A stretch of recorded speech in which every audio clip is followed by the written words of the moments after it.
It's funny, I was hoping to get down here. Oh, we'll see. Just like that. This is a great start. The blooper reel is a little extra. Yeah. Okay, we good? I want to go. It's funny, I don't think I could have an hour to get ready to go, and I'd still like be like, oh, I'm not ready.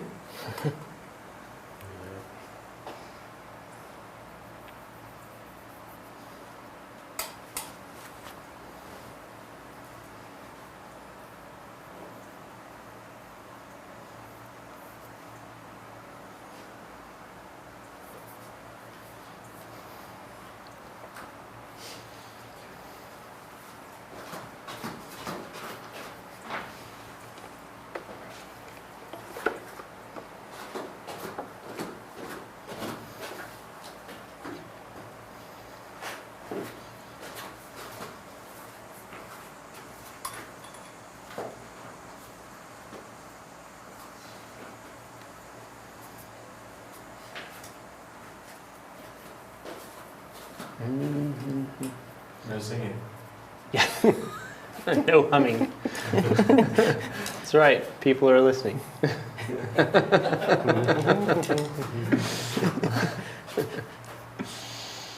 It'll be available on SoundCloud later. Yeah. Start breaking out like some old man river. Sitting on the dock of the bay. Come on, Ollie. I want to hear that singing voice. Oh, it's been gifted to a younger version of me.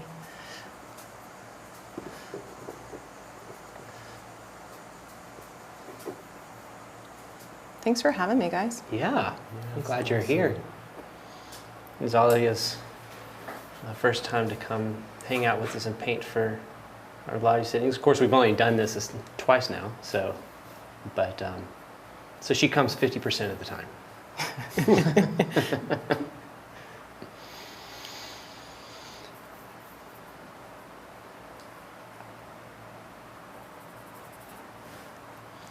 For those of you who don't know, Ollie is a dear friend of ours and fellow professional painter here in town who has her own studio,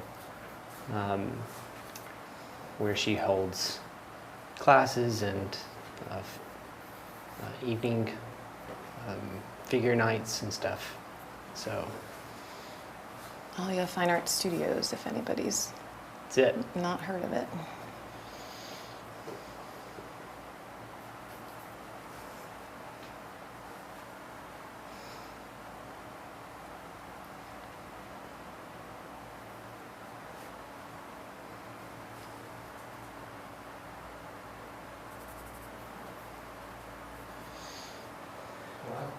First 3 people on YouTube are Peru, Egypt, and Brazil. Oh wow, that's pretty awesome. And everybody, if y'all ever have any questions, I mean, this is live, and Joe will be reading up and seeing if there's any questions that y'all have, and we'll dictate them to us. So feel free to interact with us.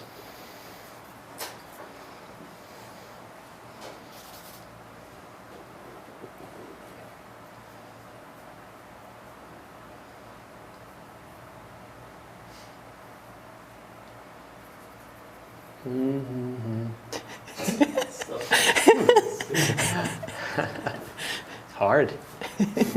You're a happy guy.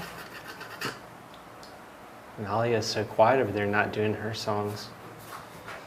I'm pretending I We don't could exist. have a soundtrack going. I do actually have Spotify ready on my phone and forgot to hook it up. I'll hook it up on the break.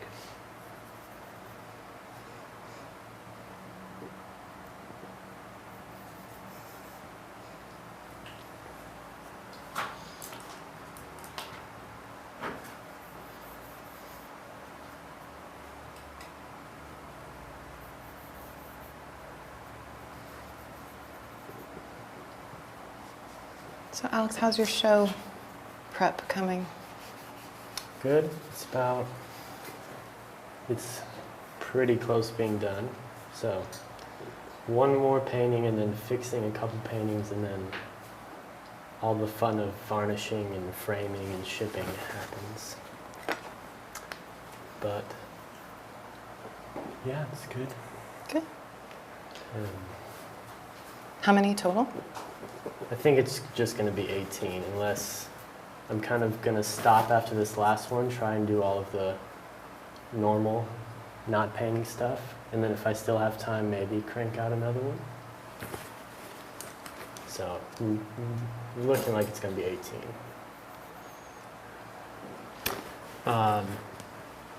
So Alex is having a solo show at Arcadia in September. So I'll make sure that if you're in the LA area, you got to stop by. When's the dates again, Bob? Oh yeah, it's September 21st till October 11th, I think. But the opening is the 21st. So you have to have everything done by August? Well, I don't know. Just gonna try and get them there at the beginning of September, Wow, okay. I think. We'll see. We've had a couple of people asking if each artist can describe their setups Sure. and maybe mention what colours you're using. So I guess I'll start first with that. Basically, my setup is this is a Edge Pro paint book. It's made by Edge Pro Gear, and that's also what Alex, I believe, is using. He's just using a different color version, and neither color makes them better or worse. There's nothing magical about that, but they do come in a large variation of colors. Basically, all the way across my palette, I have ivory black, raw umber, transparent oxide red and yellow. This is raw sienna, and then I've got sap green, viridian, cobalt blue. This is French ultramarine blue, manganese violet, alizarin crimson, vermilion, red, and cadmium orange, cadmium yellow, and then lead white. And it's a mixture of companies. This one and this one are Rublev. I have a lot of Old Holland. This is Sennelier. And then, let's see, and then I have, my black is Michael Harding, and I have several other Michael Hardings that I kind of interchange with each other. So, and then I use Rosemary Flats and a couple of rounds, some of Michael Klein series, and then I use just a few from like Jerry's, which are like Polar Flow. I guess they're just like a synthetic brush. So, Alex? Well, using the Edge Pro Gear, but right now I'm just drawing with raw umber, and my color palette is very similar to Lewis's.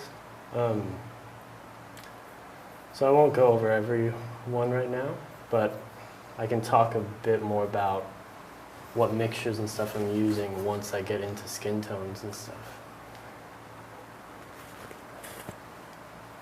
Cop out. I'll talk about it later. Should I talk about mine? Are you done talking Yeah, about yeah. yours? Yeah. That's quick. My pochade is by Easy L. I think you could say it Easel, but they spell it Easy L. Yeah, and then my colors are Rublev Lead White, Rublev Green Earth, I think it's the Verona, Rublev Lead Tin Yellow, and then Yellow Ochre, Raw Sienna, Burnt Sienna, Vermilion. I think this is a quinacridone, which I wasn't sure I was going to need, and looking at our setup, I don't think I'll end up dipping into. Alizarin, Viridian, Manganese Violet, another Rublev Ultramarine Blue, raw umber, burnt umber. This is a cerulean. I've got a little bit of Rublev's Oleo Gel out, and then an ivory black. And then I've got a mix of brushes between Trekell and rosemary, and maybe some, probably not going to use them today, but the Silver Brush Grand Prix as well.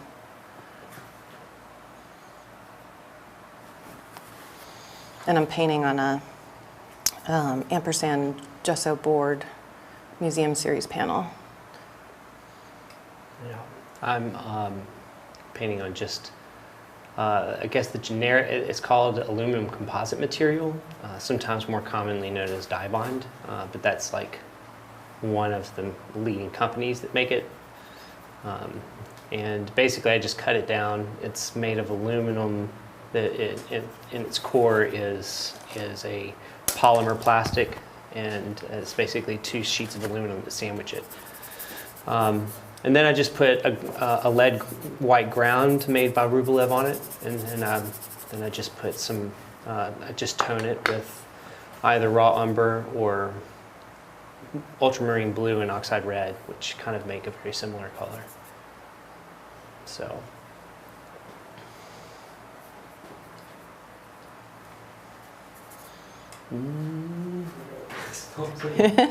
Dude, it's too quiet. We've got a question from Gail like Knowles it. about Alex's process. Uh-oh. You can rumble. From who? From Gail Knowles. Oh. She says, can you explain the process, because you seem to draw in the air before placing paint on canvas. Oh, yeah. So, Oh yeah. because that is something that I do that I don't see, or maybe don't pay attention to everyone doing. And I'm basically just almost tracing the angles on her face or hair with my hand in the air to almost get a muscle memory of it, so then I can transfer it onto the drawing. I don't know if it really works, but I've just gotten the habit of doing it. It's funny you start saying that, and I start like doing it too. I'm like, oh yeah, It's like, oh, I missed the canvas. I do it sometimes, but I think it's almost You're not me that just, like, special. wasting time. wasting time, not committing. Yeah. It's another way for me to procrastinate actually doing it. So there's a lot of people asking a lot of different questions, but I quite like the last question that was just asked, because I feel like it would be a good discussion. Who would win in a fight, Sargent or Michelangelo? Oh, I thought between the 3 of us, I would win. Well, Michelangelo was a sculptor, wasn't he? So oh yeah. Yeah, I feel like he Sargent. would win. Sargent was too dandy. Yeah. I think I actually, the funny thing is I'm inclined to agree a little bit. So, in fact, I think I remember like somewhere either, it might have been The Agony and the Ecstasy, or somewhere I read that like Michelangelo had like massive hands, like really, really strong hands. So, and I mean, that makes sense if you're like a sculptor. So, yeah, I think they would fit. Now, what about if they had a paint off? Yeah, I didn't know if you meant paint off or actual physical. Oh, I was thinking physical. Yeah. I was thinking physical. Yeah. Yeah. Paint off Sargent probably. Well, it depends. Who's judging? If they were Yeah, timed. That's Exactly. Well, I'd say if they were timed, because I don't know, Michelangelo, in like a 3-hour session, I wonder what that would look like. Just like a sketch or something. Mm. But yeah, who's judging too? If they like the sketchy look better. Mm-hmm. Michelangelo could paint upside down better. Yeah. Yeah. What is it? He's upside down? The paint Yeah. is upside down. Like the Sistine Chapel. Uh, Yeah, I'm being funny. Trying.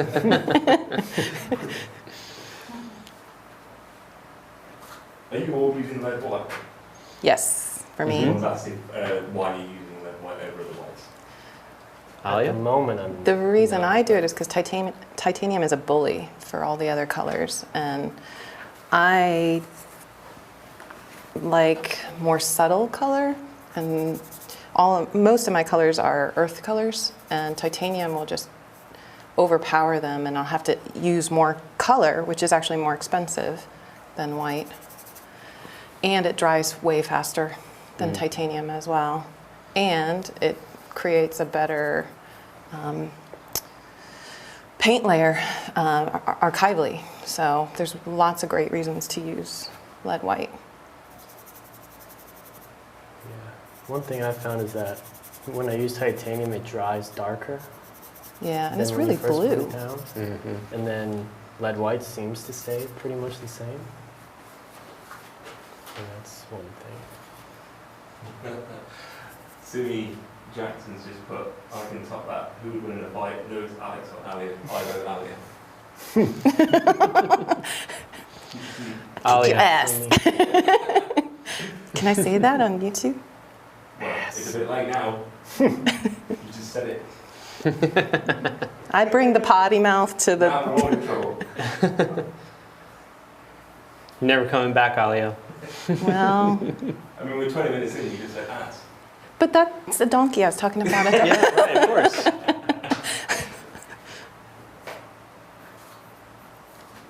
I'll kick your donkey. Kick your donkey.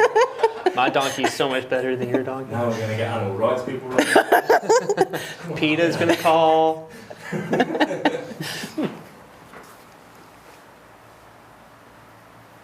Okay.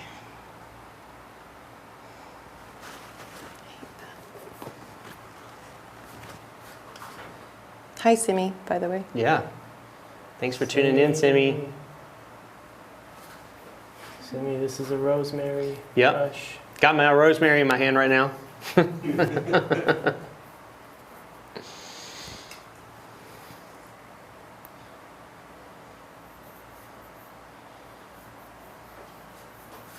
We had Pierre with Sennelier Paints come by today. He happened to be in Raleigh. And I'm sure he gives a shout out to all of his fellow vendors in the art world. So, but he's always fun, hilarious to hang around. He's a French guy, and they make a really nice. The paints that they make are historically, it's quite an old company. Some of the like old masters, I think, didn't Sargent use Sennelier at one point when he was in Europe? And I think there's like several other ones, but they talk about how many people they have in museums and stuff. But he's a hilarious character, and he has his own blog. And he did like a little blog post today, both me and Alex. So y'all should go check that out after all this is done.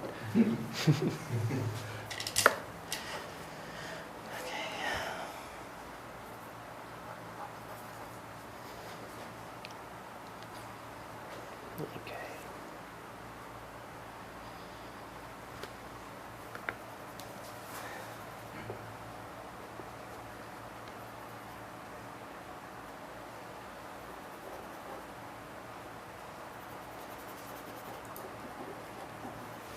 I've got a question from Lonnie Tasha McFarlane. Who are your favourite painters, past and present? Oy.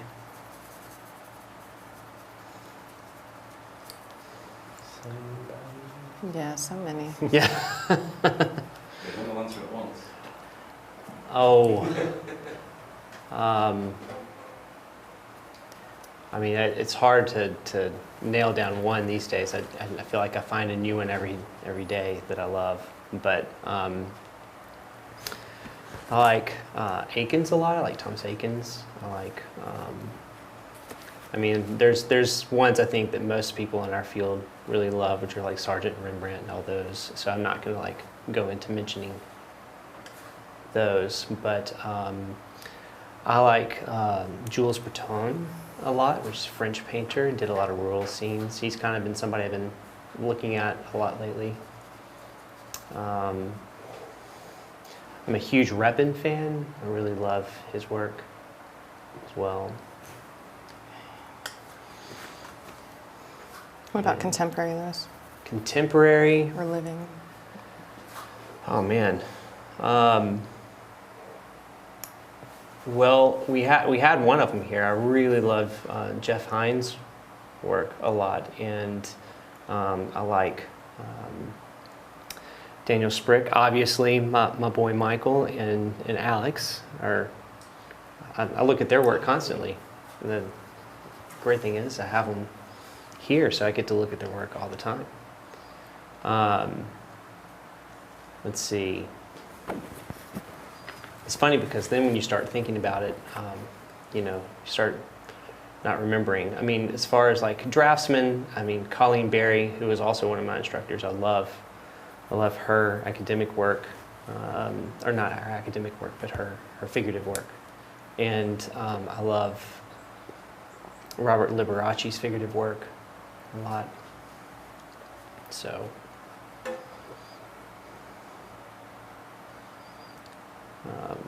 Jeff Larson is somebody that I discovered a little bit later after I got done with GCA, and I really love what he does and what he is doing up in the Midwest with his school, Great Lakes School, Academy of Art.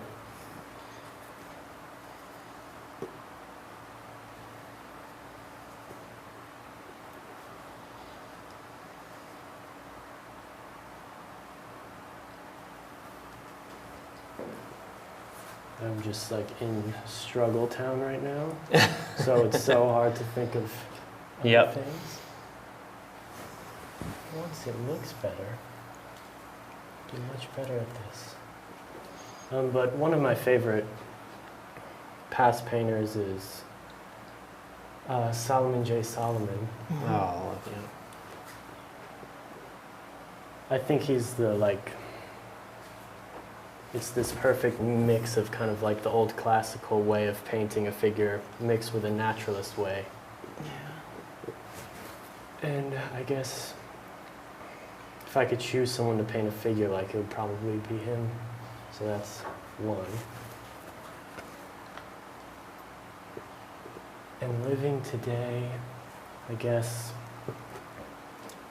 it's mostly painters that I see just doing really big, ambitious things that are kind of existing outside of just what they're looking at, but they're inventing space and creating kind of their own world. And that would be, ones that come to mind are like Odd Nerdrum and Daniel Sprick. He posted this landscape just with these crazy trees and this really dark sky, and he showed progress pictures about how the sky was super bright white at first, and there was trees there that he took out and everything. It just showed me that he's just totally going from his imagination and knowledge, just inventing on the canvas, and I think it's really awesome.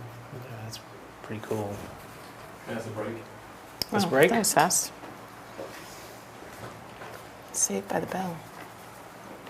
Saved by the bell.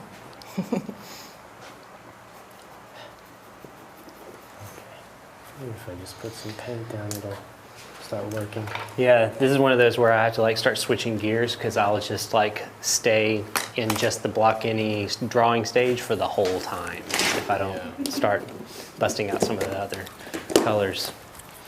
So, in fact, I might start just mixing some of those while I'm at it. How do you feel? Good. Good. Yeah. For me? Yeah. Saying let me just find it 1 second. She said it's from Laura Mitchell, saying it's very interesting the way that you set up your colours. Could you talk a bit about that? Yeah, I think most artists put their white on the right. Normally when I'm painting in the studio, I have a handheld palette, and I just got white all over me all the time when I put it on that side. So I reversed it, and for me it's, yeah, this one isn't necessarily as organized as my big wooden palette at home or at my studio. The green earth is purposefully there though, because it has the lowest tinting strength of any of my colors. Suggestions? And so if it's really runny or whatever, for some reason it drips into my white, I can still continue to paint for the rest of the day because it's got such a low tinting strength it won't influence my color too much. And then ignore the Cinnabar that I just put out. I'm playing with Cinnabar lately.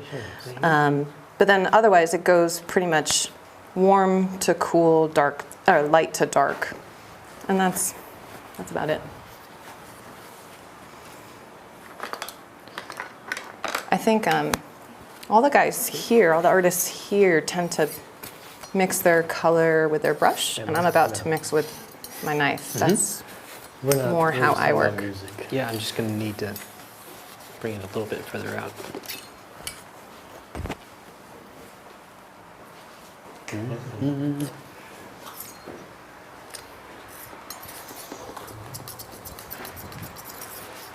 Oh yeah, I should see what these guys are doing. Nice. You guys are working so little. Oh, yeah.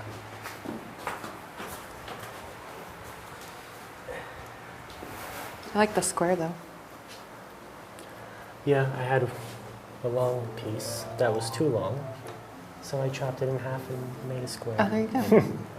Just control the volume. But her to make hair it makes a nice. cool shape. I should have like filled the whole square with it. You still can.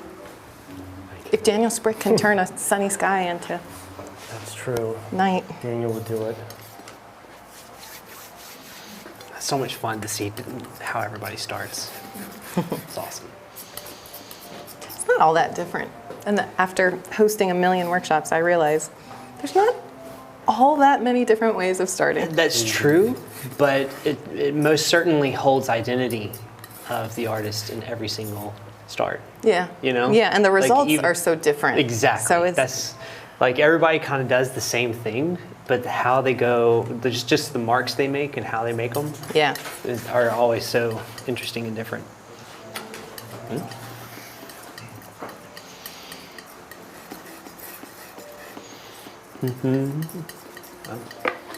Even with the music on, I'm humming.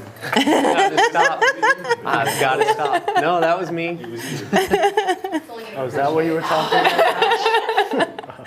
I can't get away with it. Encouraging it now. So, this is kind of a fun story. I got kicked out of art class when I was in college for humming and whistling in class. You were too disruptive? I was too disruptive. Yep. And so she had come to me several times and asked me to stop, and I sincerely wanted to, like I sincerely did. And it was so subconscious that I would suddenly get right back into it. You still And- have time. You don't need to sit Oh, up I'm there. just Okay. sitting to sit. Okay. And so yeah, it got me in trouble back in the day. That was actually really good time. Was it? That was bang on. Bang on. You know your 5 minutes. Oh, Was your smart. You must do this for a living. Yes. No. No.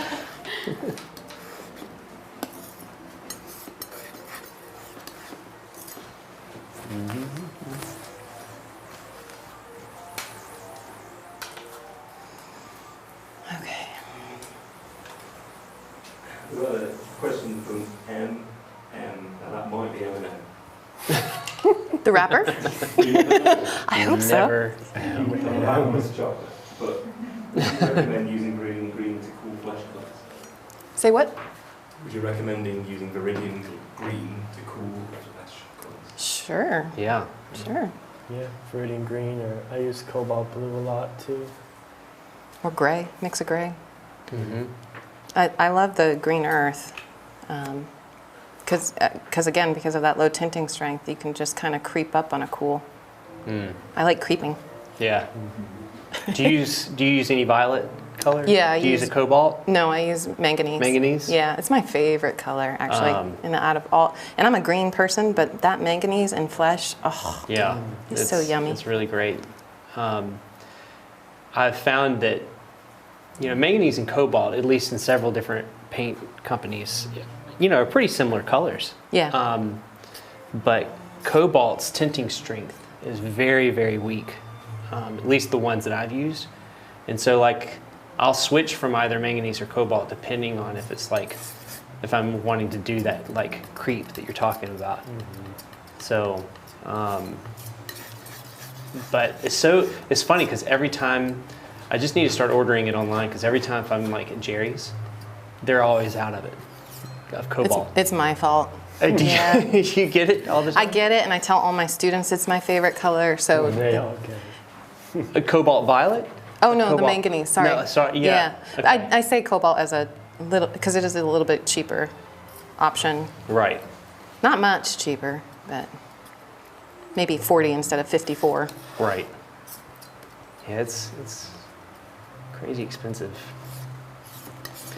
There's sometimes I started when I was using more cadmium red, and now I use a lot more vermilion.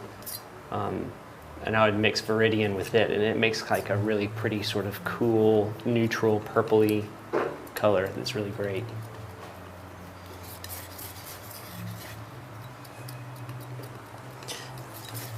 Yeah, I don't use cadmiums for the same reason I don't use titanium. Yeah. I don't like bullies. And I feel like I'm painting with neon sometimes. I think a big part of it too is I grew up in Massachusetts where everything is gray.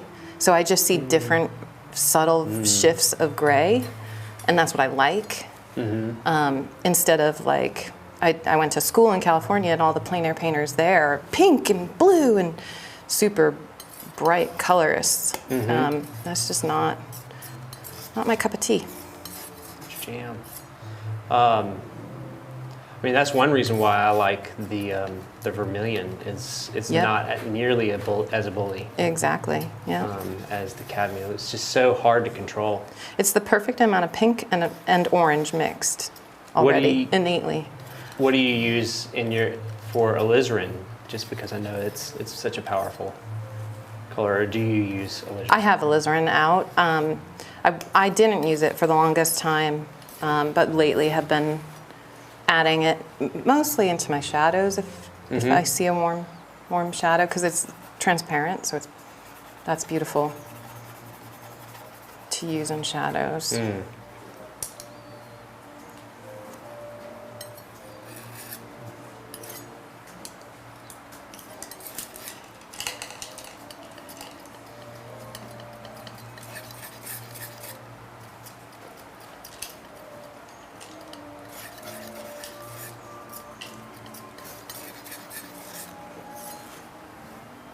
It's so dark over there.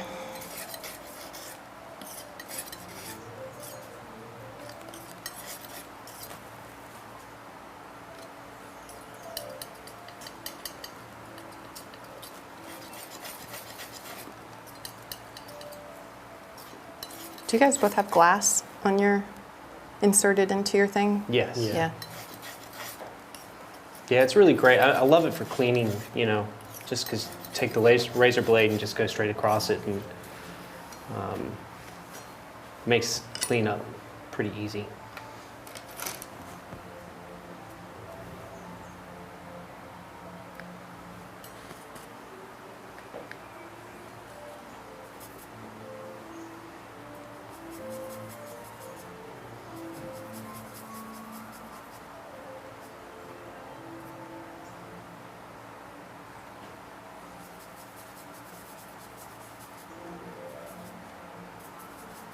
Another question from William.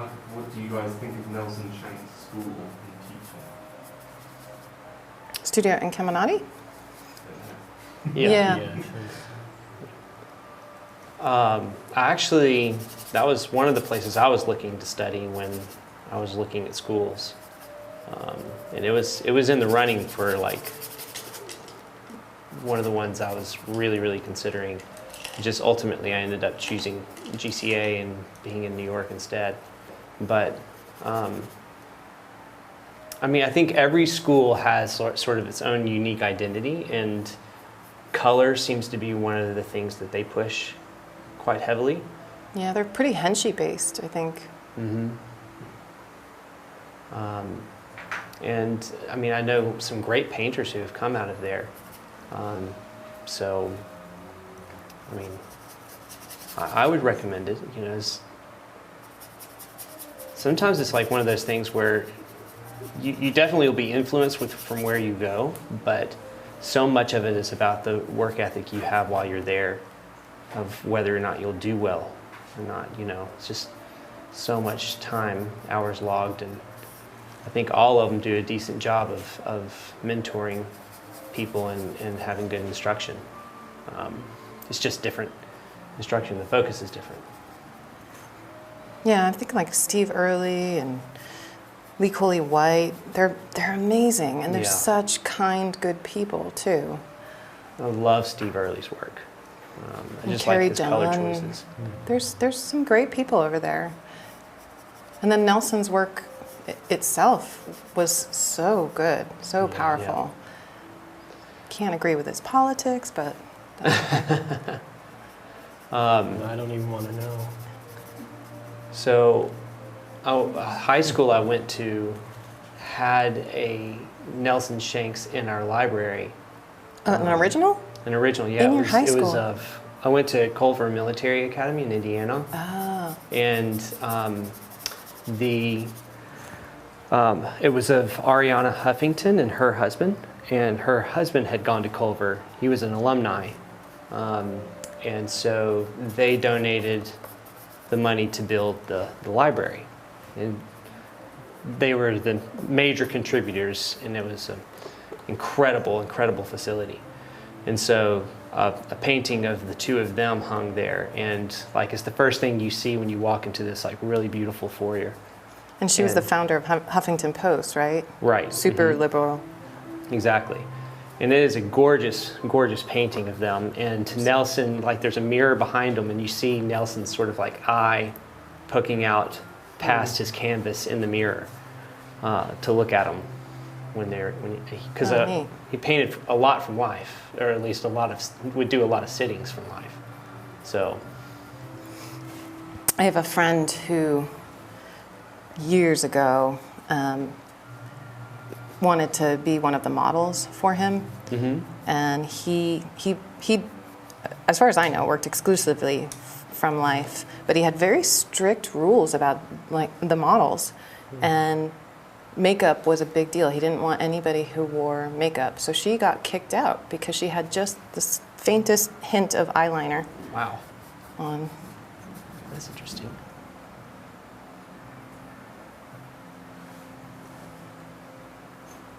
I never had the pleasure of meeting him, though. I always had hoped to, because, I mean, I knew his work before I knew a lot just because of it hanging at Culver. His wife is a good painter too. She's still at Encaminati as well. Leona. Leona? And does And his son, He has a too. son, I was about Yeah. to say. And he paints? He does. Well, he went through the program. I think he recently graduated. I don't know. I haven't followed to see if he's still painting or not. I would assume so.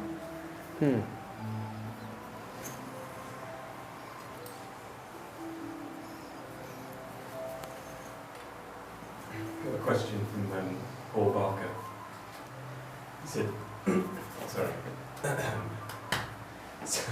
Sargent once said that every time he painted a portrait, he lost a friend. How important to each of you is it in capturing a likeness, satisfying a client, and creating a compelling portrait? I understand it's a balance, but can you speak to this challenge? I never understood that quote. Could someone explain it to me? I think it's because that not all of his clients liked the result. They weren't And that- flattered. Exactly. They were not flattered, and sometimes maybe he painted them honestly, maybe he painted them how he wished to paint them. Regardless, I think Or how that's he what the saw plan- them and they just didn't like how Exactly. chubby they were or whatever. Exactly. So anyway, regardless, I think the whole idea was that they weren't always happy with how he portrayed them. So, I mean, for me, I do a lot of commission work, and for me, I find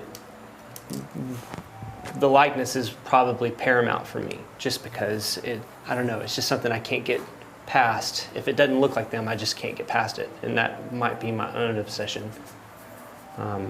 whether it's important or not. I think that the viewers, you know, it depends also who you're painting for. I paint often of someone who is commissioning me to do something of someone else. That somebody that they love. Right. And they tend to see people more truthfully than we see ourselves.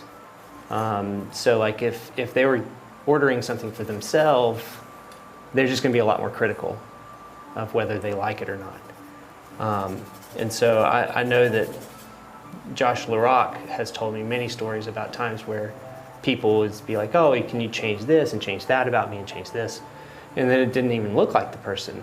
But he painted sort of a higher income group of people that were usually getting themselves painted. And so I think that's why he ran into that quite a bit, and I don't, you know. So, but I find at least you doing your best of the way you see the person, and that you make sure that the likeness is like them, that you don't compromise on your own standards. But I think that other people, it's just different people have things that are important to them. It is very important to me. And for me, I don't take commissions, or very, very, very rarely. I think I've done one and maybe two in the last 10 years. So I don't care at all. Well, I mean, I do care deeply about my models, and I do try to take care of my models. But I consider my job to represent not only how they are physically in front of me, but also capture something of their psyche, their internal story that may be playing out. And especially the longer I get to know my models, the more of their story I'm interested in telling. So the likeness is important, but the concept and the storytelling is really important to me as well. Yeah, that's good. Yeah, I would say I'm similar to that, because I don't really do portrait commissions, and I think when I'm starting out, I'm always going for the likeness, and then because of my mark making or whatever, if I get some sort of beauty or mood and it doesn't look exactly like them, then I'll stop pushing it, even if it means sacrificing some likeness. Mm-hmm. But if I was doing a portrait commission, then obviously, and then also, I think it's partly because it's still very hard for me to get a likeness. It takes a good amount of time.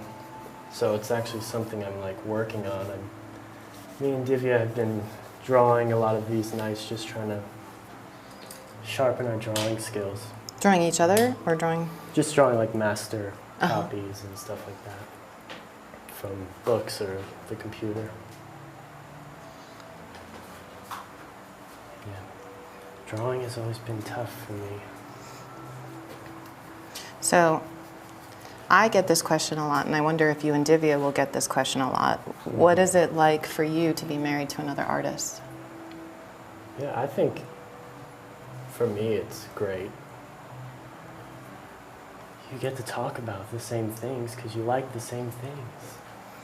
And you're speaking the same language. Yeah. It's not, you don't have to Kind teach of. at the same time. Yeah, you kind of have to, when it's not that way, yeah, you have to really explain everything, and yeah, everything just makes sense to one another. So I think it's great. And I assume... Yeah, yeah. For me, it works because my husband doesn't do exactly what I do. Mm-hmm. He draws monsters for a living. So, because I'm a really competitive person, and I might have broken his wrist a long time ago if, if he started painting, and he knew that. Mm-hmm. So our marriage is strong because he chooses not.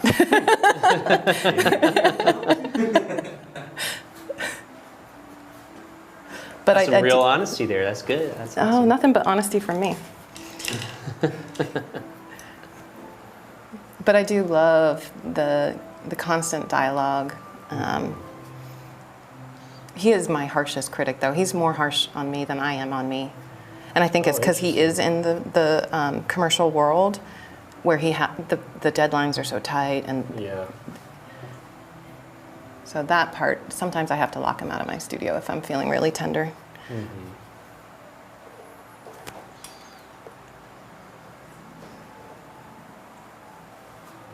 Yeah, I think it's, that's one of the things that's great about like Alex and Divya living here is Yeah. my Yeah, you wife guys are has all it. sort of married.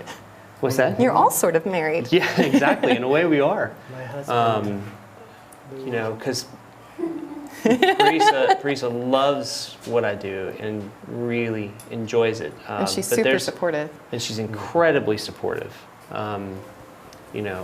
which has just been absolutely amazing. But I think that sometimes, she doesn't. It's nothing against her at all. It's just that basically, I think she doesn't have any of the education of like knowing what artists are who, and techniques or things that if I'm talking about cross hatching or edges or that kind of stuff. But she is also one of my greatest critics of my work. And that's one great thing that I think is a crossover. So she'll come in and be like, yep, she looks like she's tan. She looks like she's been out in the sun too long. You need to make sure she looks a little bit more pale. And she'll make it honest. And I love that. So, but it is great having like Alex and Divya here so that like if we wanted to talk about something or a particular artist we're excited about, it's quick to jump on board because I don't have to like show them the artist or anything, It's been great.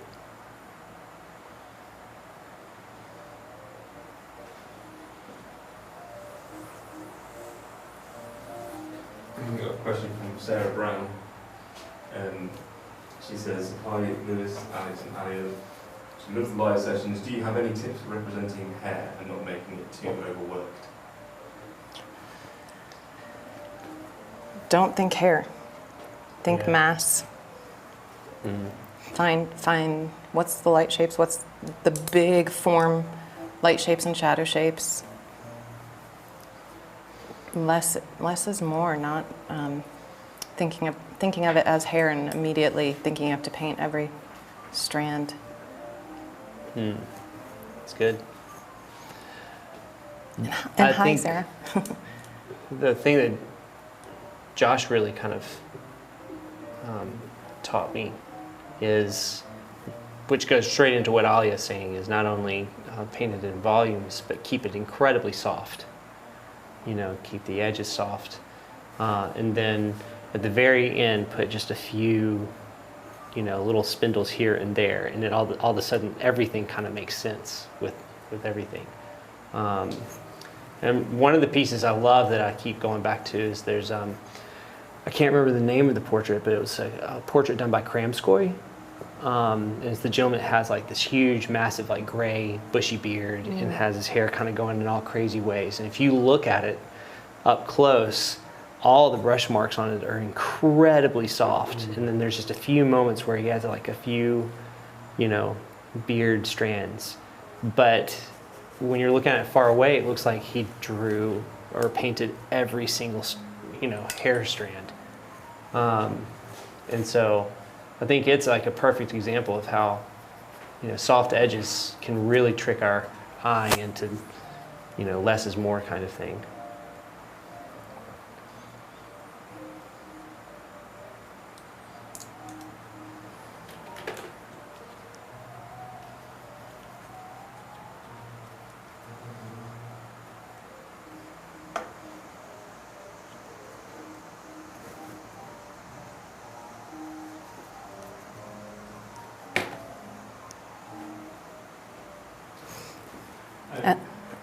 Sorry, you go.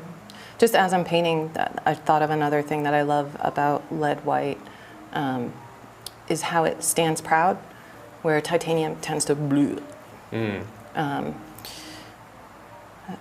If you at all want to show your brush marks. Lead white will be your friend. Okay, sorry, Joe. Yeah, that's great. That's right. We've got a question from Karate Taylor asking, is the model under cool or warm lighting and how does it affect your flesh colours choices? You guys know this light. Well, better the lighting is most certainly cool. It's set at about about 5600, right, Kelvin? That's pretty darn cool. Setting, which is a very cold sort of skylight setting. And so it sort of mimics natural skylight. And you know, it's funny because like I think in here, and anyone else can speak up too. I just get nervous when no one talks and I start talking all over the place. Fill the void. Yeah. Oh. But I think that in here we have like really neutral gray walls and a lot of cool colors. So even though it's a cool light on her, there's so much cold around her. It still feels like her skin tones are very colorful, even though her warm skin tones would probably be a little bit cooler in this cool light. So the effect ends up being that it sort of balances each other out, and I would still paint her very warm or warmer than what the cool light itself alone would be, you know. So anybody else want to chime in on that? No, I think you got it. Come on, guys. No, I mean, you described it perfectly. Yeah.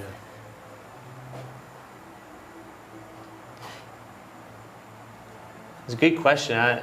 We really enjoy those questions that people have.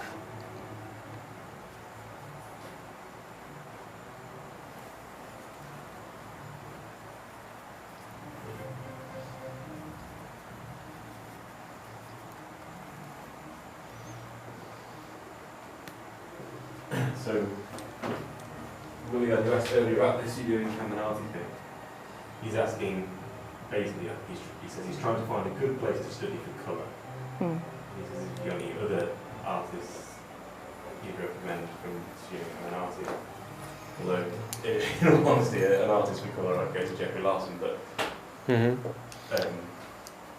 Jeffrey Larson or Jeff Hine, both of them know Yeah, Jeff color Hine. so well. Amazing. Yeah. I would definitely, if you're looking at schools, I would also consider looking at those just as options. You know, if you're sold on Incaminati, great. I mean, it's a great school, especially if you're already on the East Coast and that's like your thing. But definitely look at Great Lakes Academy with Jeff Larson and Jeff Hine's, what's his atelier called? Jeff Hine Atelier? Yeah. Atelier. I think he Hine. changed it recently from Academy to Atelier. Yeah. Yeah. So, because both of those guys are also excellent colorists, painters, and you know, and they teach everything as well. It's not, you know, they teach great drawing, great structure in life, figurative instruction as well. And So, in terms of like a school, they're both pretty cool guys, yeah, so you'll have a good time. yep, it's true. And Nelson Shanks, I mean, all the artists that are at Incaminati are incredible, but Nelson Shanks has passed. So you're learning passed down information there for whatever that's worth. Yeah, so he did say at the minute he's studying with Jay Dolderer. I don't know who that is. Yeah, he asked me with maybe asked me in Studio Caminati, like Darren Kinsley. Yeah, I mean, Darren's got beautiful work. I think of him as pretty tonalist, but Yeah, Dan Thomas. Oh, sorry, what did you say? just tonalist. But Dan Thompson too. Dan Thompson he's is- at Incaminati. Yeah. Yeah. Like, and you and I were talking about him. He's the director. Is that what we? Yeah. decided that we I think the president is an interim president. Okay. Diane, and I can't remember Kenneth Frick. her last name, but I think Dan is the director. It's okay. Good job. You're doing incredible. Yeah, you're doing It's awesome. so tough. So really doing a great job. Joe, It is helps when you've been if photographed I put a before, light, you have to hold poses one of the for- lights on top of there, a would while. that You do? Mhm. block out Sometimes. something? For the really good like- photographers? I don't know. Not A 3 light hours, being right but- here. Oh, no. Okay. None of it's on the top. I might put the Edge Pro Gear light on there. No. Name dropping. It's a little dark. Oh, Is it? mine. I'm just like catching little bits of light on the edges. Let me try. Have you muted yourself? No, how do I do it? Oh, that thing. Let me know if this affects anything in here. Oh, yeah, no.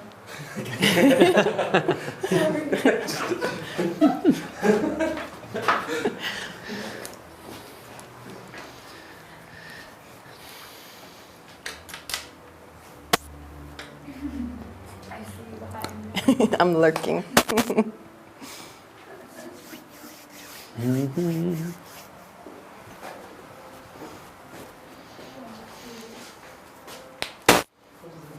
Nice.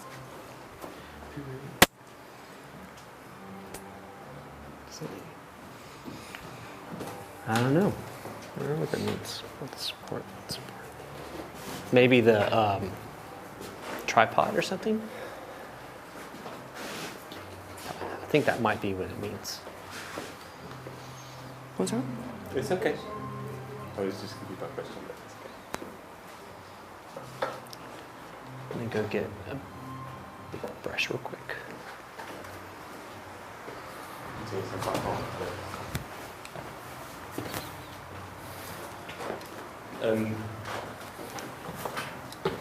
Ask a question whilst we're waiting, if you want. Sure. Someone's asking about if there's any tips to avoid like making mud when painting on wet. Mud.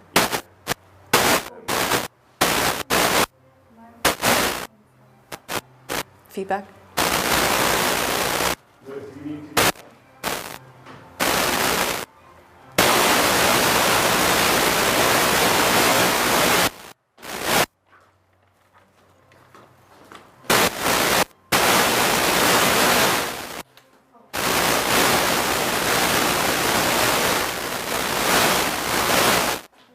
I can see now.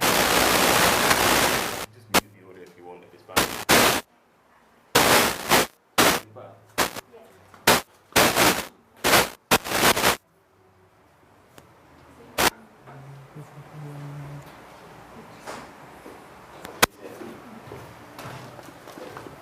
How's it going? It's coming. It looks awesome. Is that okay? Thanks. Really good. I love your broken color in the back. Could you mute it? Yeah. I'm background. always like slamming over the head with a sledgehammer, and you're like, okay. I don't know. It's nice. On the background, you're saying? Yeah. I have to work on that. It's fine now. It's something that a lot of people Testing. ask me how I do. Testing one. It's Yep, interesting. testing. Because it's me just like, Just I mean, say it mute. ruins my brushes though. Yeah, 'Cause yeah. I'm just You're super scrubbing it and Should be fine. the hairs are just getting ripped off. But Yeah. Just muted it while I was running up the stairs and yeah, stuff. having the warm background with the cool, darker color, like Oh, strange. right down there, looks Mhm. cool. Yeah. I think Lip King does that a lot, yeah? Is that where you learned it? Probably. Yeah. I think when I first started painting, I just absorbed so much of him that, yeah, a lot of it still lingers. It's good. It's not a bad one to have lingering. Yeah, definitely. Let me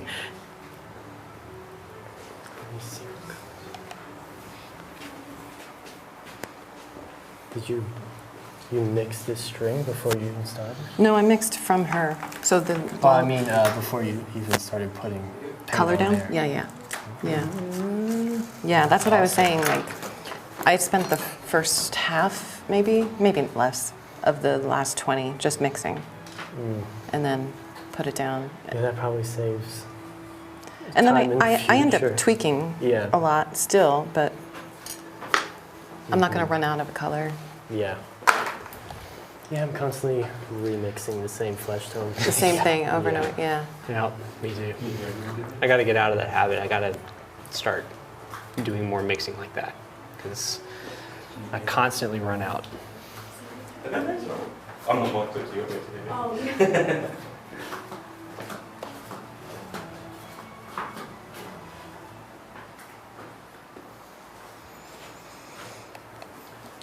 Okay, Nicole, ready when you are.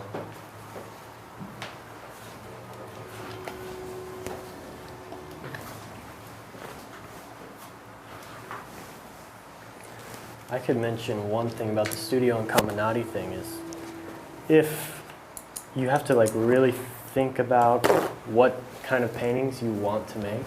Yeah.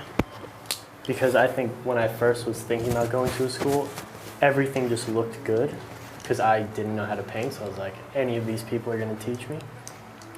But it's critical to like kind of study Can I what pull a paintings hair you back? like.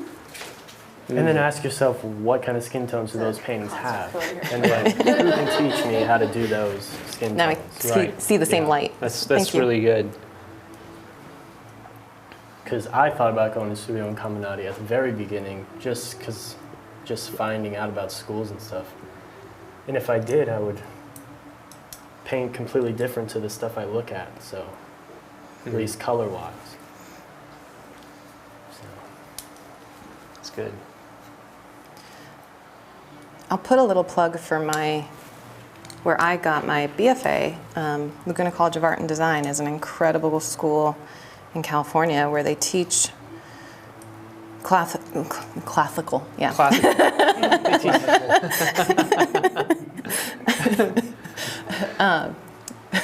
Now I can't even talk.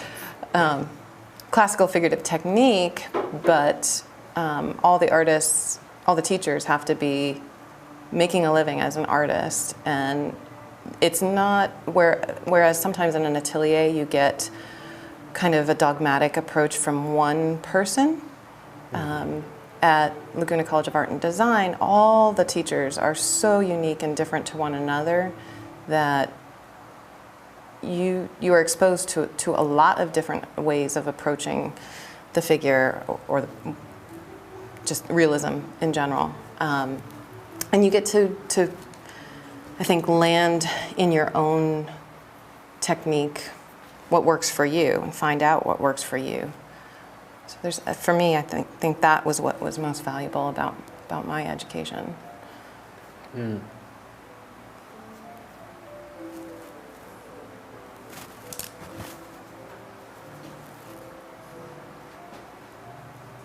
And when I started too, there weren't as many ateliers, so I really felt lucky that I found the program that I did.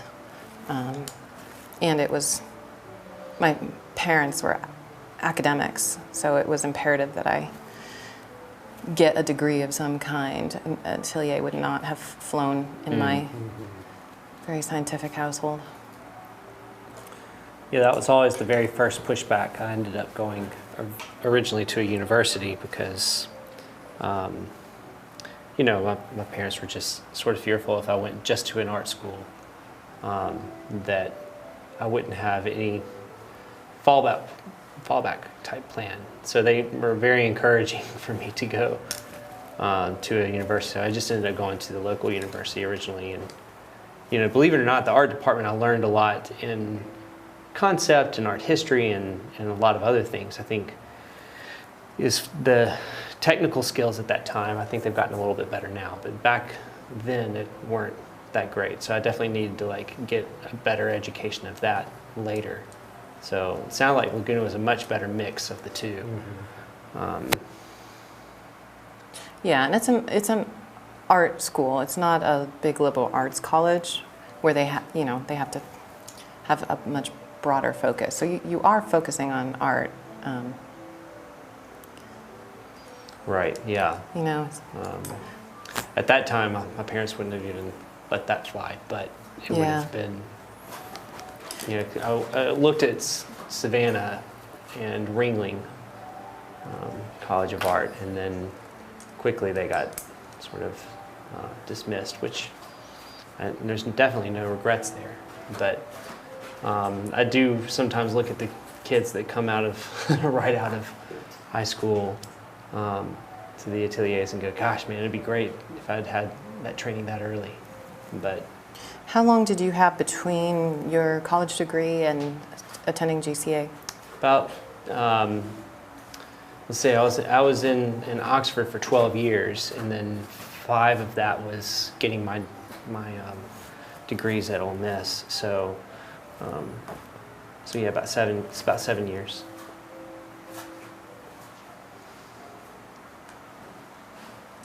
So I was just a full-time painter for a while. I didn't even know that this kind of thing, an atelier type thing, even existed at the time.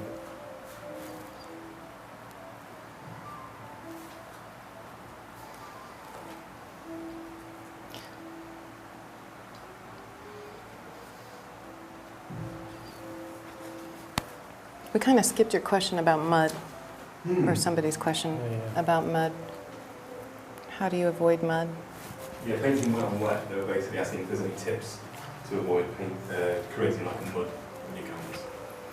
So I tend to have, whether I'm painting alla prima or indirectly as well, I tend to have 2 brushes going of each size. So one for the light mass, one for the shadow mass. And like this, for example, so that I can just switch brushes and not have to clean my brushes. If you use a lot of turpentine in between strokes too, that tends to make your paint really muddy. Do you guys have any other tips? A couple. One of the things I would do to help avoid getting muddy is, as long as the value is the right value, so as long as the lightness of it is the right light, you can kind of shift warm to cool a bit and it'd be okay. And it wouldn't get too muddy as long as it's in the same value range. It should be, because your eye sees value more powerfully.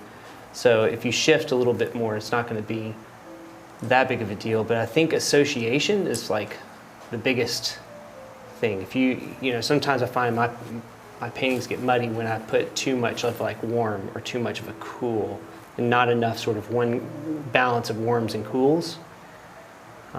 So sometimes I feel like that's what makes the paintings get muddy too. But Alia's way of doing it, that is probably a really fantastic way of doing it. My problem is I have too much of like an ADD mind I end up using that brush and go into the wrong mixture and then contaminate that brush. And I do that all the time. So, but if you're disciplined with it, I think that's a really great way of avoiding that. The mud pits. Mud pits. And I mean, some people embrace it. I mean, Sean Cheatham talks all the time about his mud palette. Yeah. And, then most of the feature and stuff on our faces is quite a sort of neutral, muddy tones. And so it's just about pushing the coolness and the warm moments in them. Yeah, I heard Jeff Hine gave a talk at Portrait Society like 2 years ago. And he mentioned something that just made it really click for me, is that if your portrait looks too chalky, the shadows are too cold. So your skin in the light and your skin in the shadows are cold. And if it's too muddy, your light and dark are both too warm. So if it's like a warm light, maybe the shadow needs to become cooler. And it's just that balance of warm and cold in the light and the shadows. And in reality, it's that the shadow is, I guess, like, the scientific thing is that the shadows are actually neutral, but if the light is cold, then the shadow appears warmer, and if the light is warm, then the shadow appears colder, type thing. And that really helped me out. He's somebody who loves titanium white. He thinks he can get cleaner color with it. Well, he uses Permalba white, or Yeah. at least which is what I use most of the time. You know that has zinc in it, right? Yeah, just a little bit. Just a little bit. If he's doing humongous paintings and selling them for more than mine, I feel okay. But They're all doing it. they're all doing it. But that also, for some reason, or doesn't dry darker for me. So I kind of go in between that and lead white.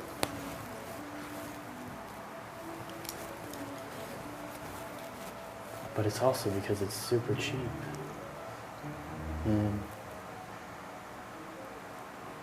My students better not use Permalba, period. Yeah, me and Jeff are gonna get in trouble when our paintings fall off.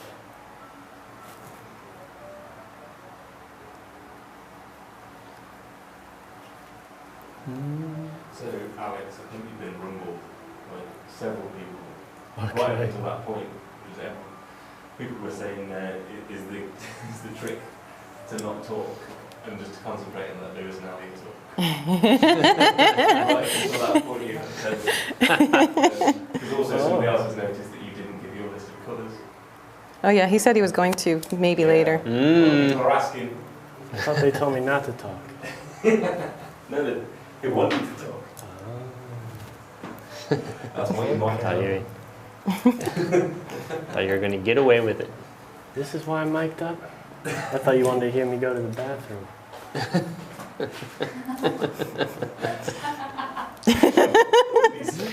Oh, I thought you just wanted to hear me go to the bathroom. Sicko.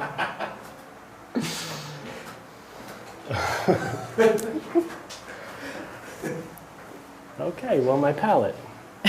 Yeah, can we switch the topic? Yeah, great. Usually I have burnt umber first, going left to right. I didn't put it out today just because I'm somewhat limiting it. But I just have usually burnt umber, raw umber, ivory black, ultramarine blue, cobalt violet, basically alizarin crimson, but it's Michael Harding alizarin claret, which I think is just more permanent. And then it's for CAD red, I have naphthol red, and then transparent oxide red, raw sienna. What is that color? Yellow ochre pale, and then lemon yellow. And then my Permalba white. And then next to that, I usually have lead white and then Viridian. And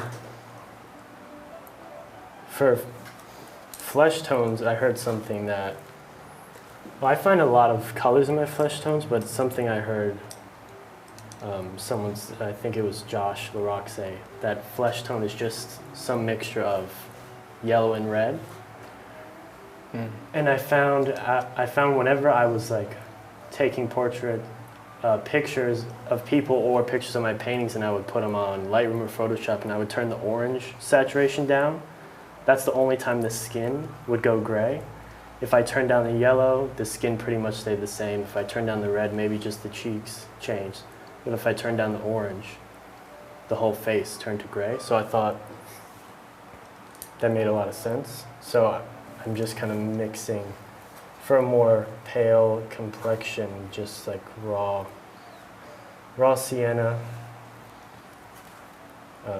naphthol red and white, and then I'll cool it down with either cobalt blue or Viridian, depending on what it calls for, and then sometimes go into my purple when I need a little bit of red and blue,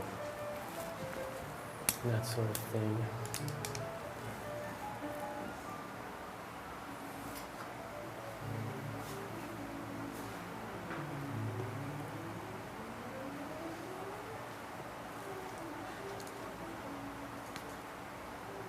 We agreed that now you've been speaking for a good 5 minutes. So Yep, somebody else go.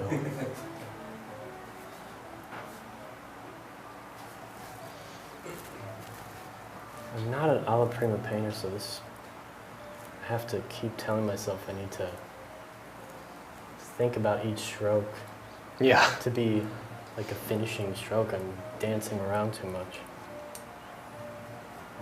No, I hear you, man. Yeah. I typically paint in layers myself. So this is just such a great exercise for that reason alone. you know, one of the reasons we wanted to do this because it allows for us to feel like we have the freedom to experiment, but also that the viewers would have opportunity just to kind of tune in to what we're doing and what we're about.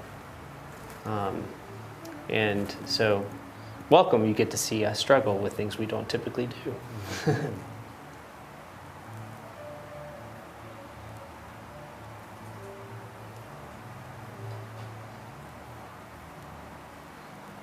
How much would you say you guys paint from life in a good week? Right, I think it goes in seasons for me. Right now, not a lot because I'm working on a lot of Commissions? commissions that are in the studio commissions. A lot of my commissions these days are from life, but at the moment, there's a few deadlines I have on stuff that is done from photo. And so like this month, I haven't done hardly any from life, but I would say in a typical, I would say probably about, I don't know, 3 to 4 times a month. I mean, I think that would be at least a goal I would have if I don't do that. And yet, for me, I guess it's also very deadline driven as well. Yeah, you're kind of swallowed right now. Yeah. So when I can, at least like for this show, I have a few that are painted from life, and then some that are painted partially from life, and then the rest from a photo. But when it gets like that, like recently, me and Divya have been trying to sketch or paint each other just for like an hour, on like the, just like a couple days a week, just to keep that fresh when we don't get to it. And it also depends too, like when I'm painting still lifes, I've never painted a still life from a photo. Mm-hmm. And that's kind of how I guess learned how to paint color and everything from life. But yeah. What about you, Alia? I paint a lot from life every week. I paint from photo by necessity, but as much as I can paint from life, I paint from life because I think for me, I just get better results. There's no like stigma for using a photo or anything like that. I do whatever works, but I like my work better when it's from life, or I tend to like my work better when it's from life. And that's important to like your own work. Yeah. Yeah, I totally agree with that. I like it better and I enjoy it better. Yeah. It's just like, because then you think about like, okay, if this is my life, this is what I do for a living, you want to enjoy some of it. And it's just much more enjoyable when you're painting from life. Yep. No, I totally agree. About 2 years ago, I switched over to doing, if I were to get an order for my Head and Shoulders portraits, I do them pretty much solely from life if I can help it. And the clients know that as well. So I'll usually stay in town for like 4 days and have the child or the person sit for me. And I tell you what, I've had more fun painting those than probably any of the other portraits I've done in the past. Because I'm also an extrovert, and it's fun just to have another person there. You know how rare that So- is to have an artist that's an extrovert? Yeah, I know. I'm a rare breed. It's nice. It is, but then when you want to like call up all your art buddies 5 times a week to hang out, they're like, once was enough. Once a month, dude. Yeah, come on, man.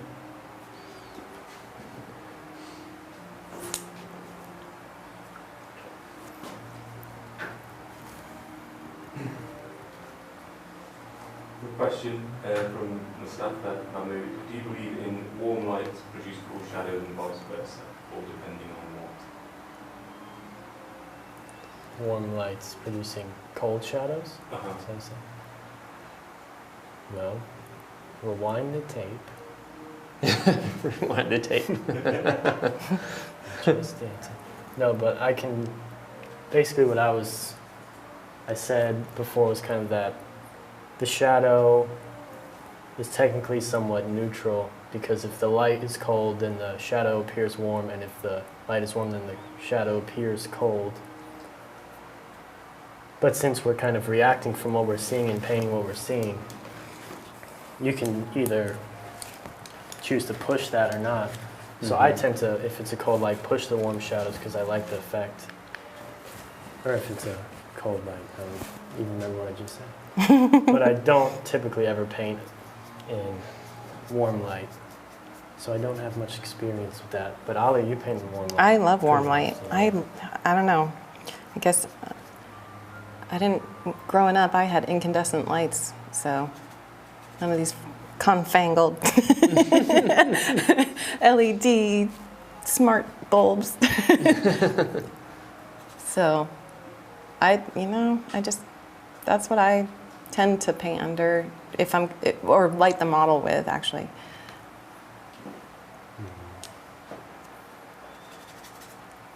But then so I have two studios. I have my studio where most of my teaching happens in Raleigh, and then I have a home studio. And my home studio is all north light, natural light. So I do paint from both. We actually have two of the same question, which is what do you use for your shadow colours and what you mix to make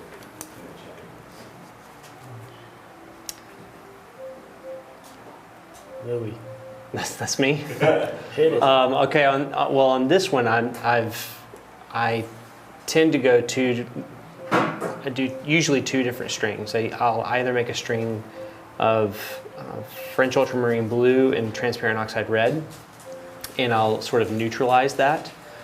In this instance, I'm doing more of transparent oxide yellow and manganese violet, and then with just a hint of French ultramarine blue to kind of push it more into the neutral direction. It's still very warm. My piece is sort of tonally a lot more warm, probably than what I'm even seeing. But I tend to, like, if I'm going to do a shadow, I usually paint in layers. I'll always make the shadow probably warmer, and then we'll glaze over cool and darker notes as I layer on it. So I think I'm just kind of, even though I'm painting more alla prima here, I'm kind of going with just what I typically do. So I'm sure that as I darken this down, I'll neutralize it even more than it is. Do you want to go? You want to answer that question, or are we all answering it? You can, if you have. You go. For my shadows in this case, I kind of started with a flesh mixture that I think of it as my middle flesh. And today that was yellow ochre, a little bit of raw sienna, and a teeny bit of burnt sienna. And then from there I made some tints just by adding lead white. And then for my shades, I added that manganese violet. And then this last one has a little bit of ultramarine blue and I think a little bit of burnt umber in it as well. But I'm also reaching for some of the green from the background mixture that I made and sometimes putting that in. So even though I start with these mixtures, they get tweaked as I go. It just gets me started. Sometimes the hardest thing is just starting, just getting a starting point, you know. Something that I'll always remember that Michael told me one time when he said in one of his workshops, and that put something down and it's going to be wrong, but you got to put something down in order to make it right. And so I think that sometimes just the fear is just not getting something down, and super helpful. I tell this story to my students, so I apologize to any of my students who are already listening. You hear it yet again.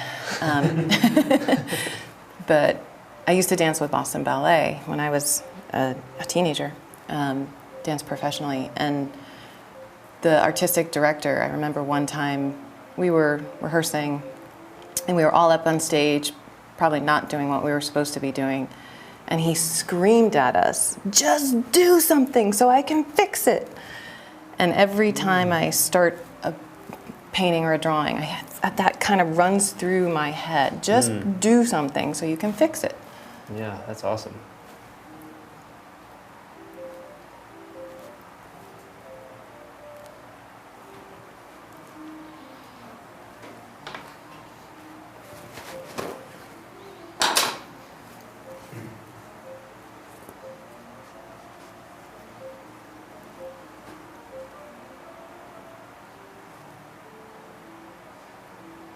Another question from Willie is saying, have you heard of Wilbert's juice medium?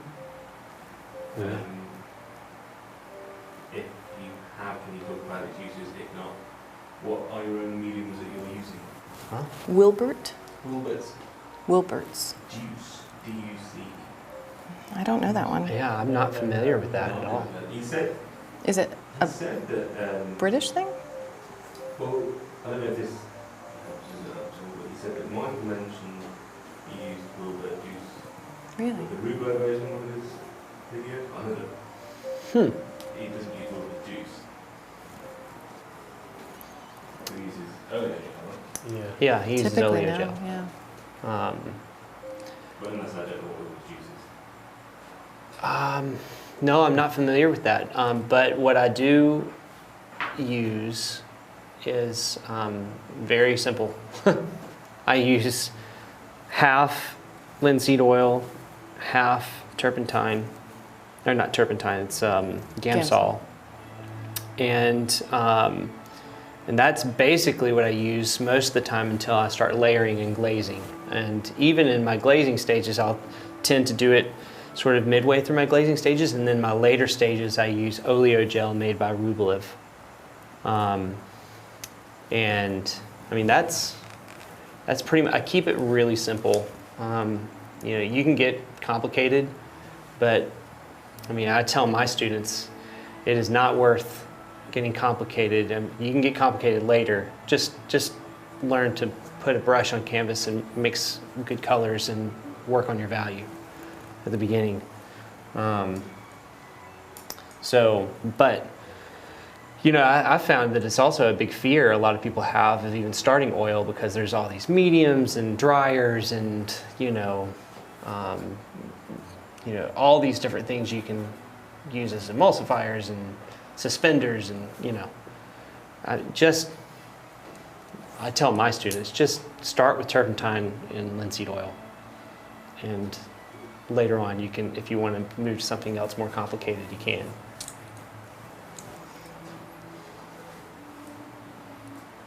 Yeah, I pretty much do the same thing. Linseed and Gamsol, and then later stages, sometimes later stages oleo gel, but other times just use that medium all the way through. If I need something to dry, if I'm want like a heavy texture, need something to dry, I use Break. All right. Thank you, Nicole. Way to go. Sorry, Alex, I just interrupted you. no, it's fine. I don't have it with me, but it's some kind of Doing great. impasto, Doing great. some kind of impasto gel from Winsor & Newton that is fast drying. And then my medium tonight is oleo gel, and that tends to be what I use for alla prima.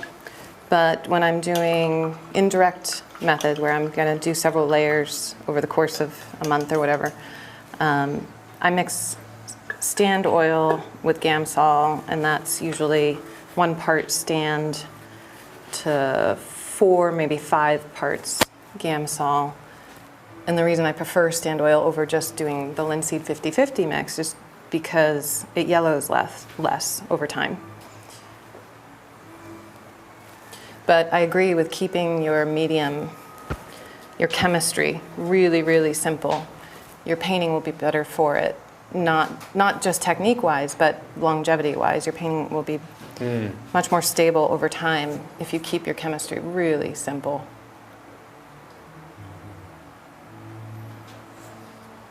Yeah, I agree. Well, maybe William can educate us on what Wilbur. Yeah, send us a link. Let us know what you talk about, because apparently we don't know what it is. Sounds fancy. Yeah, it sounds fancy. You sound like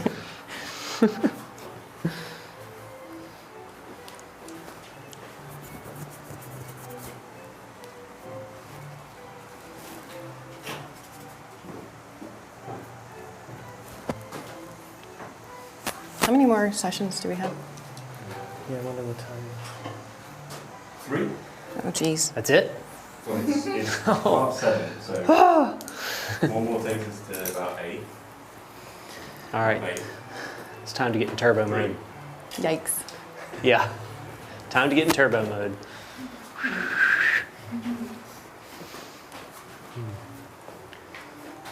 So nice, Maybe guys. Get a different brush.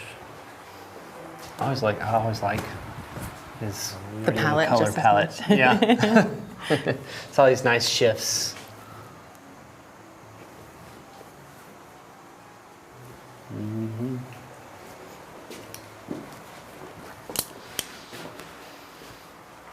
Go, go, go, go.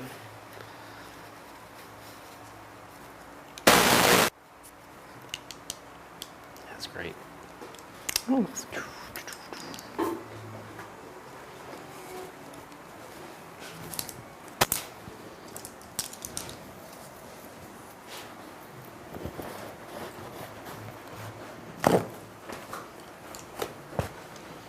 No.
I know. Either way, you're stepping in front of something. It's like really big right now in your face. I'm sorry. How are you feeling? Good. Good. Yeah. More water. No, no. Yeah. Having to pee will keep you awake.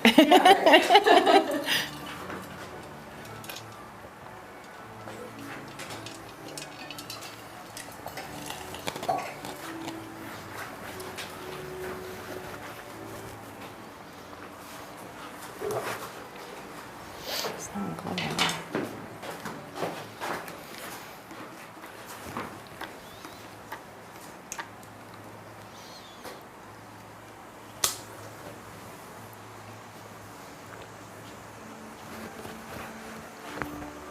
Well, the snap of my mood says Alia is so fast and great, reminds me of Richard Schmidt. Well, that's Oh. too good of a compliment. That's recorded, right? We got that down, right? We got that down. Thank you very much. I can't accept it, but thank you. I'm not going to believe you. I got a long ways to go. Just so everyone knows who's asking about colours, because I think some people are joining late. If you do want to know about the colours, we have gone through them right at the start of the session, so you can watch this back Later. however many times you want to. Yeah. This will stay on YouTube, so feel free to go back, or can watch us live and then go back at the end. But we're not going to keep going over the same questions, just so you know, we're not ignoring the questions about colours. Very diplomatic approach. Thank you. You're welcome. Thanks for that. UN is calling. They need your help. I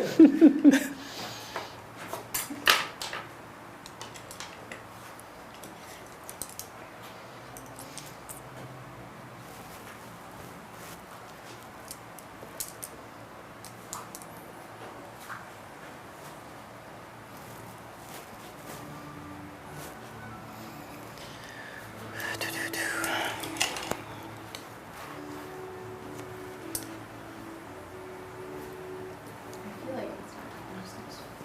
Do you think it's time, Joe? Yeah, I mean, I gave you a little bit extra then. Oh, that's fine. I'm good. I'll start. You know your 5 minutes. That's good. Yeah, she's got it down, man. Thank you so much.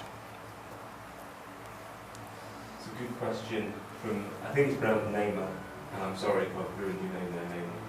But she says, most painters today are painting on panels. Mhm. Do you miss the linen texture? Are there occasions where you switch to linen to achieve a certain look? Hell no. Next question. I have never appreciated canvas and the texture and the bounce. So I've always been a panel painter, especially because even though I was a ballerina, I'm super clumsy. So I don't like repairing canvases that I poke holes into. So panels all the way. I sometimes miss it. I used to use Clausen's quadruple primed Clausen's 13 a lot because I liked the texture of it. What I really liked about it is I tend to be a pretty thin painter, and so I would like paint areas and then I'd wipe them out and then I'd paint them over again and maybe do a cool version and then wipe it out, and it gave it sort of a interesting sort of vibration in the shadows when I was doing sort of layers with it. But I've really grown to love the variance of the brushwork when I put a ground on, and some of that brushwork shows through, almost like the Clausen's does. It has a particular type of texture to it that seems very natural, and I really like that. So it's kind of like it was a lateral move. It wasn't necessarily a trade-off, but sometimes I do miss it, and sometimes I do go back. And what I'll do is I'll mount it on panel. The reason I do that is because then it allows it to be less susceptible to humidity, which makes the linen expand and contract, and over time can make your paintings crack on them. So if you seal it with the back on the backside with a panel, it helps that not happen. So. Alex, you're not getting away with it. I know your tactic. Well, yeah, I miss it. It's just this, the panel is so much easier, and it's really good quality. You can make an amazing painting on it. So it's an amazing good quality, and it's so much easier and cheaper to do that, especially when you have deadlines, that it's just so the way to go. But I think when I have more time on stuff, I'm gonna want to try some more linen, because there's just some great kind of scraping and sanding stuff that I can do on linen that I can't do on a flat panel.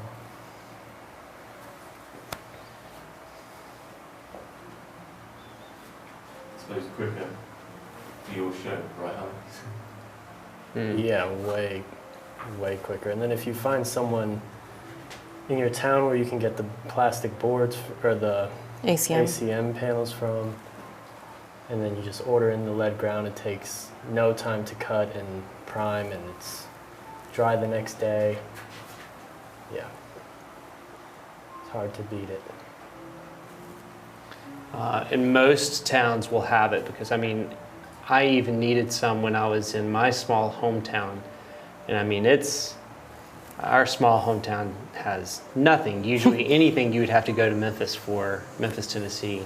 And there's just the tiny little sign place for businesses around the area. You need to get signage made somewhere. And, you know, called them up, and sure enough, they had plenty of it. And just asked if they had aluminum composite material, and they'll probably ask you what thickness, and you tell them what thickness you want, and then go from there. So right now I'm drawing a blank on what thickness I use. So if y'all call in and ask, I don't know right off the hand at the moment, but Is that it's what you- about that thin. That's 3 millimeters. 3 millimeters, Yeah. there we go. There you go, Alia, saving the day right there. If you're working bigger, though, I do recommend going to the 6 millimeter Yeah, oh yeah. for a little more rigidity. And I've tried and experimented a few things. They make this like corrugated one where I've done some really large panels, and the corrugated panel does really great at like holding the rigidness of it, holds it from bending a lot or warping. The only problem with it is because the plastic in the inside is corrugated, which means it's rippled, kind of like cardboard has rippled cardboard in the inside of it to give it integrity. It is, You have to the overframe. corners and the sides are very prone to dent, so you have to be very, very careful with the edges that they don't dent. And you have to overframe it. Yep. You can't float frame those Right. because it looks Yep. really ugly from the edge. It looks really ugly, yeah. Now, I believe that George O'Hanlon, they're trying to do something where they fold the aluminum around the edge so that it does just that for you. But if you buy it from the store, I mean, that you wouldn't be able to do it yourself.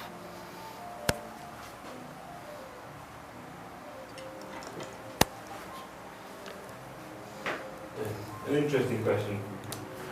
Carlos Martinez, I don't know how much we can give him feedback on this, but he's asking, is it reasonable to pursue a painting career by attending a college like Laguna College of Art and Design and making enough money to pay off the loans?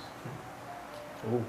I wouldn't know if we had anybody knows how much it would even cost to pay off the loans. Well, I went there, but I graduated in 2000, so that's nearly 20 years ago. And I paid for my college as I went by working at a toy store. So it was a different reality then. And Laguna wasn't Laguna today. There was not a Banana Republic. So I don't encourage my children to become artists. If you can do something else, do You heard it here, folks. Well, maybe you just don't do what these three are doing right now. Watch us, don't be us. You have to be really, really passionate to make a career in the arts, whatever arts, work. Yep. Financially, emotionally, mental health is a big problem. You have to be so driven and really, really want it. I think when I graduated from Laguna College of Art and Design, the entire school, I graduated with 40 other classmates in all, like graphic design, illustration, whatever the other majors were, and fine art. There were only 40 of us. And I think of that 40, maybe 3 of us are still making a living of it. And that's me, my husband, and one other person in my year. Wow. So it is hard. Yep. And that's just good reality. You know, it's not to discourage you. If you're passionate, yeah, absolutely pursue it. I mean, there's no better technology than today to try to make a living out of being a creative. But I do think that loans, the price of schooling is so overpriced compared to what accessibility you have to education. I mean, just YouTube alone can teach you so much. So I personally think it would be better to find a professional mentor. And if you want to go to school for something, I would recommend going to business school. Because what is so hard about becoming an artist is you don't know business. You don't go to school for business. And so like you have to learn to be a businessman on your own. And so that's almost the thing that I would say if you're planning on going to school for something and you want to be a professional artist. That's almost more worth your money than learning art. I will say, like, Laguna did have a professional studies class that you had to take before you graduated, and it was a primer in business. So That's awesome. look for that if you are going to go to art school. Ask Right. in your senior year, are you going to get any professional studies? Yep. That's good.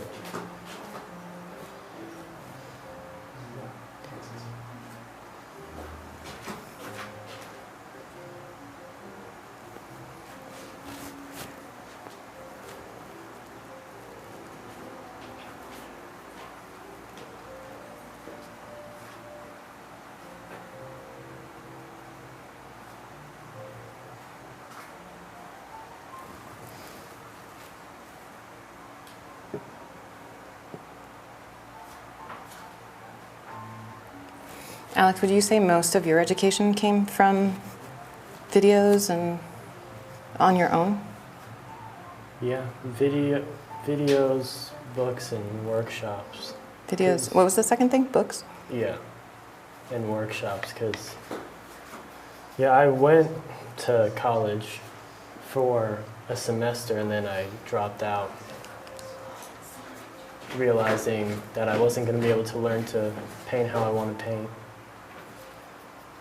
But then didn't go to any atelier and just learned off of, just videos, books, and What books workshops. were you using? So, I mean, a big one that I even still go back to today, and probably why he's one of my favorite artists, is Solomon J. Solomon's book. Yeah.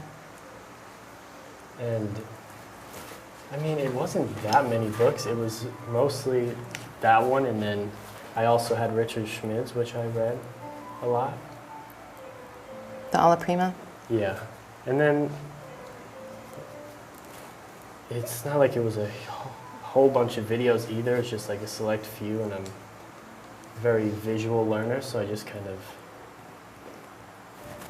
picked up on what they were doing and asked myself questions as I was watching and stuff like that.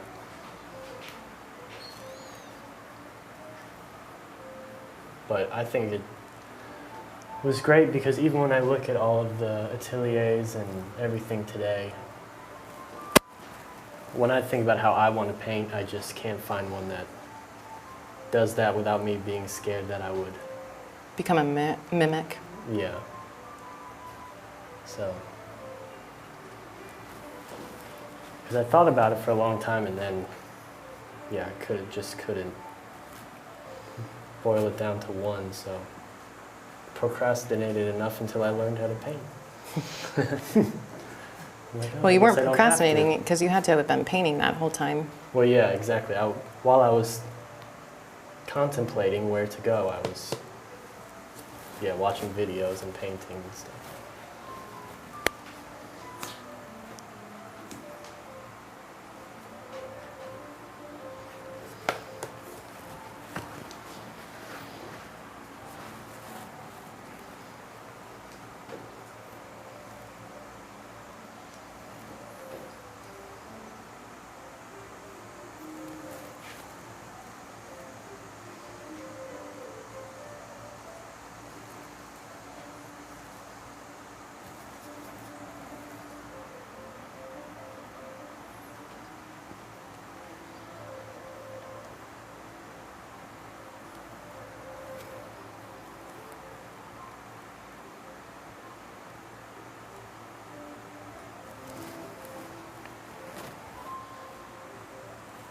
starting to get really quiet in here. Everybody's like, we only have 2 sessions left.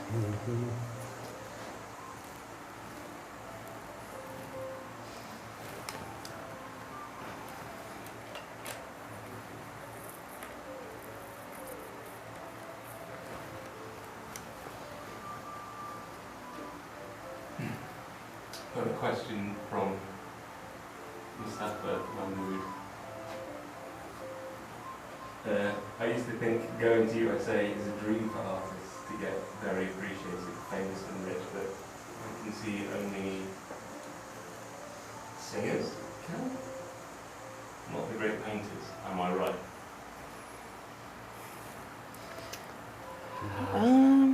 Trying to think of a I'm rich, trying to think of famous any painter. artist in any art form that's really, really appreciated. I think like maybe sports in art in America are more valued than the arts.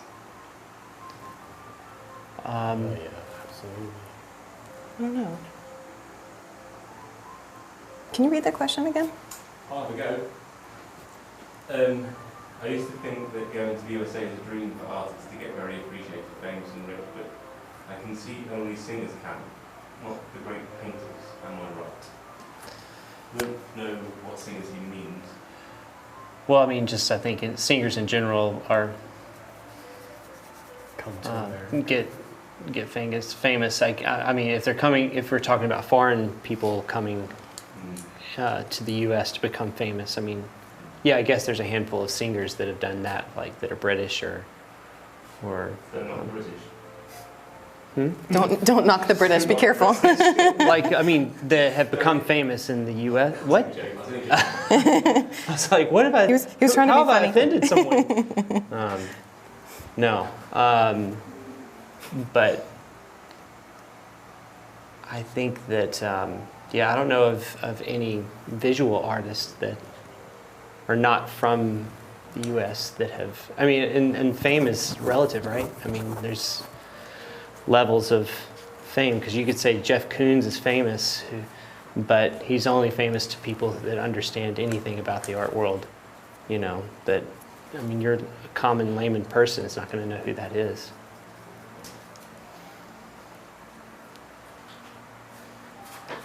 So. Fame isn't a real driving force, for me at least. I'll just speak for myself. Maybe more like legacy would be. What am I leaving and saying with what I'm leaving? How?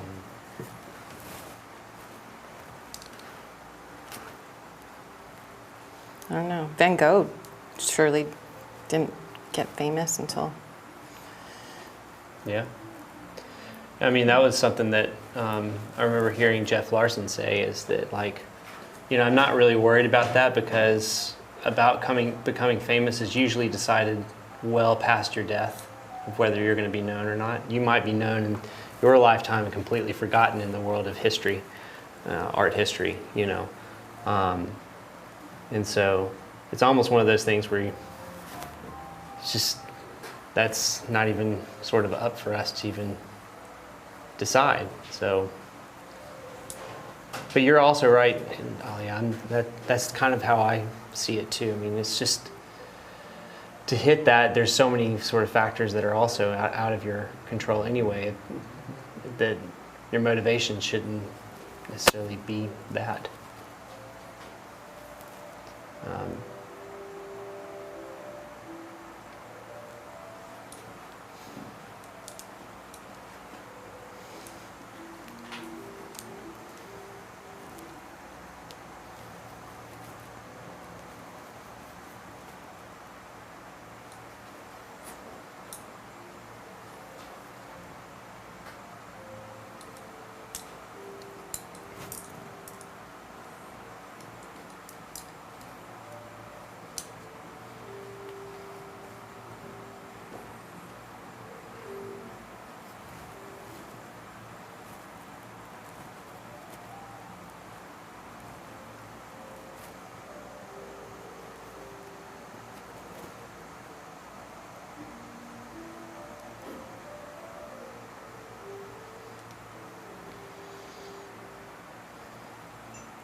In that same thread of thought, I think that one of the things that I'm just trying to strive for is, number one,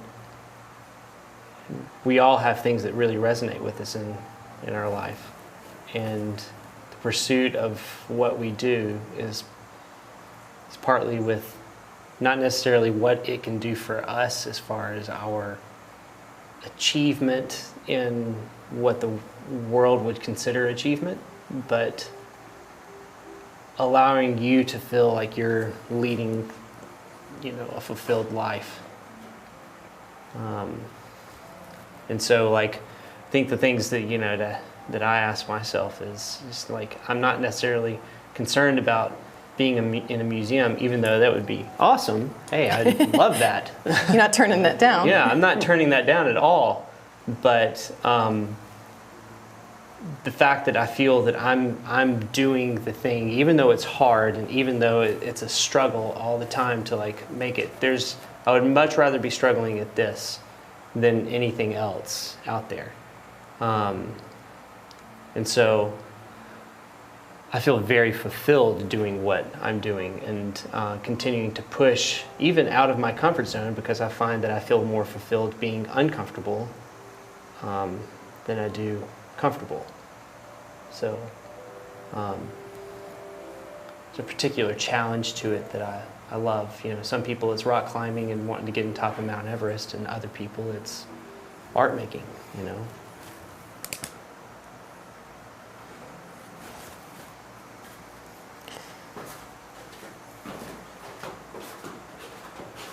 Legacy's a really good thought. Feeling like you're leaving something behind gives you purpose to, passing on to the next generation.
Trying to remember a question that's just been asked from over there, but I can't read it out because I'm not there.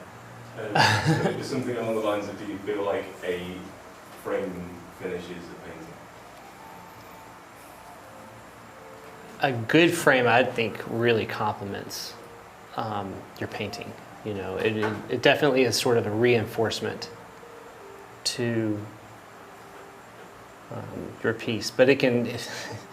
The Bad wrong frame can yeah. do just the opposite. Yeah, for sure. And I've seen a lot of wrong frames on pieces where I felt like I did not do it any justice. But yes, I don't think frames would exist if they didn't help.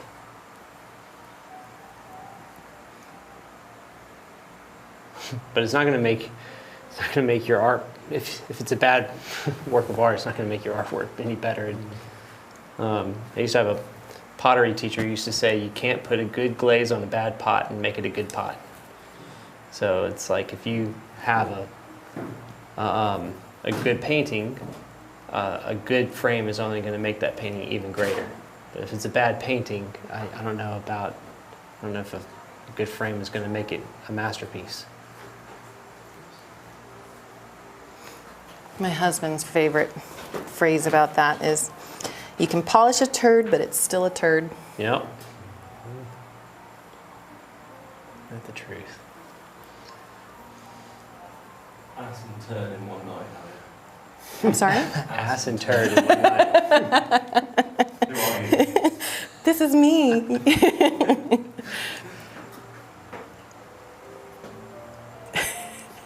That's great. Get what you get. No apologies.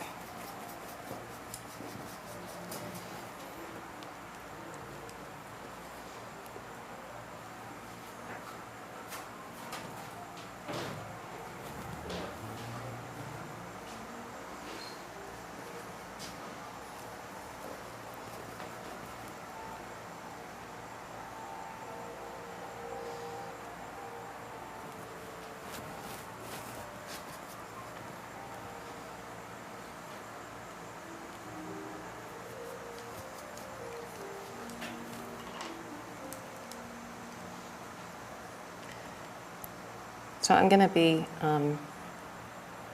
do a little self-promotion a little bit right now for anybody who is local.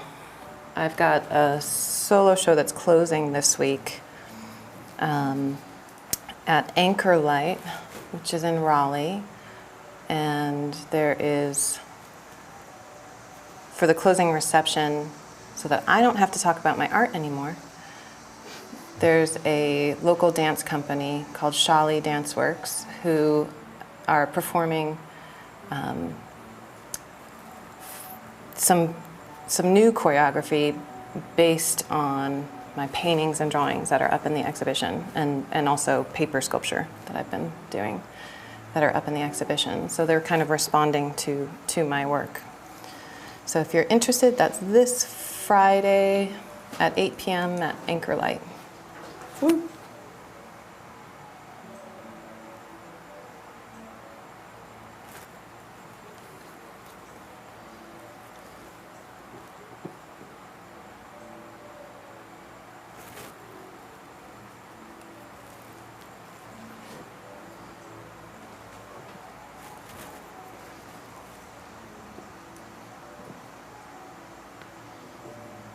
Question from Afnan Ralph saying, what keeps you motivated to keep working on the same painting for the dead? Food. Putting food on the table. I used to tell people all the time, they're like, I don't understand how you can sit at your easel all the time. I was like, it's easy. I don't want to starve. It's literally, there was no safety net for me. So like, either you do the work and, so I know that sounds, I'm being a bit funny, but it's also very true. Like, that was a really great way to keep me at the easel. I also listen to a lot of like podcasts and stuff, and that really anchors me to like sit and work. There's something about it that helps me stay focused. So. Tony Hurley compiling great work. Do you have any DVDs for sale? We don't do those. Yes, we do. If you just go to our website at eastoakstudio.com, we have quite a few artists that have DVDs for sale. Alex has a portrait video on there as well for you to stream. You can purchase it and stream it indefinitely as many times as you want. And I also have one as well, a portrait video and they're both of Divya, Alex's wife. So, and there's loads of other ones, Still Lifes by Michael Klein and Carlo Russo. So just have fun, dig in. And I haven't done a video yet. Yeah, you should do one now. Ever. Really? Yep.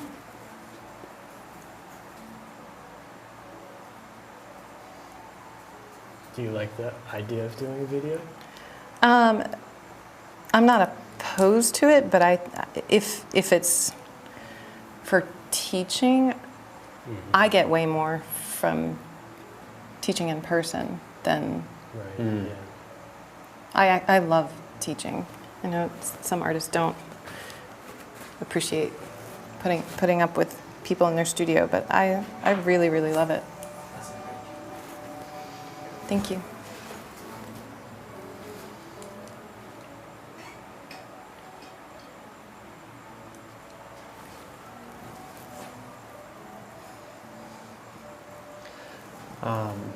I tell you, it's hard to find people who have a real heart of a teacher. So when you find them, it's just really awesome to see, that love it, that are not Yeah. doing it just to pay the bills, that do it because they're Yeah. passionate about Yeah, both pouring my in to people. both my parents were teachers. They were teachers of medicine, but same difference. It's in my blood. Mm. I love it.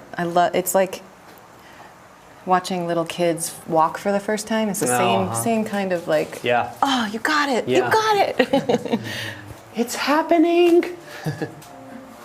Yeah, it's so true.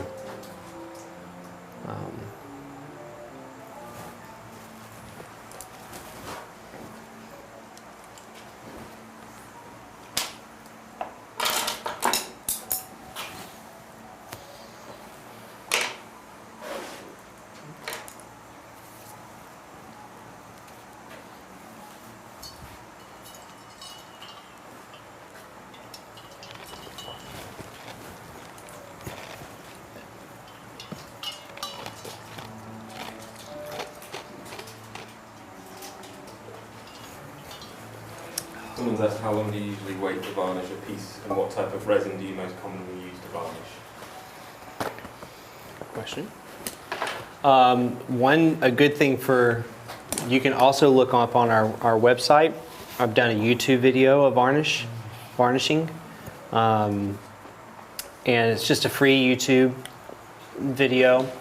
I bet you if you put in the search bar varnish on our East Oaks, would it come up? I don't know about on our site. So jealous of your YouTube, On you might get YouTube, something. yeah. But on our site, I think is it the free? There's a free page. Yep. There's the free page, all the live streams that have been free. Yep.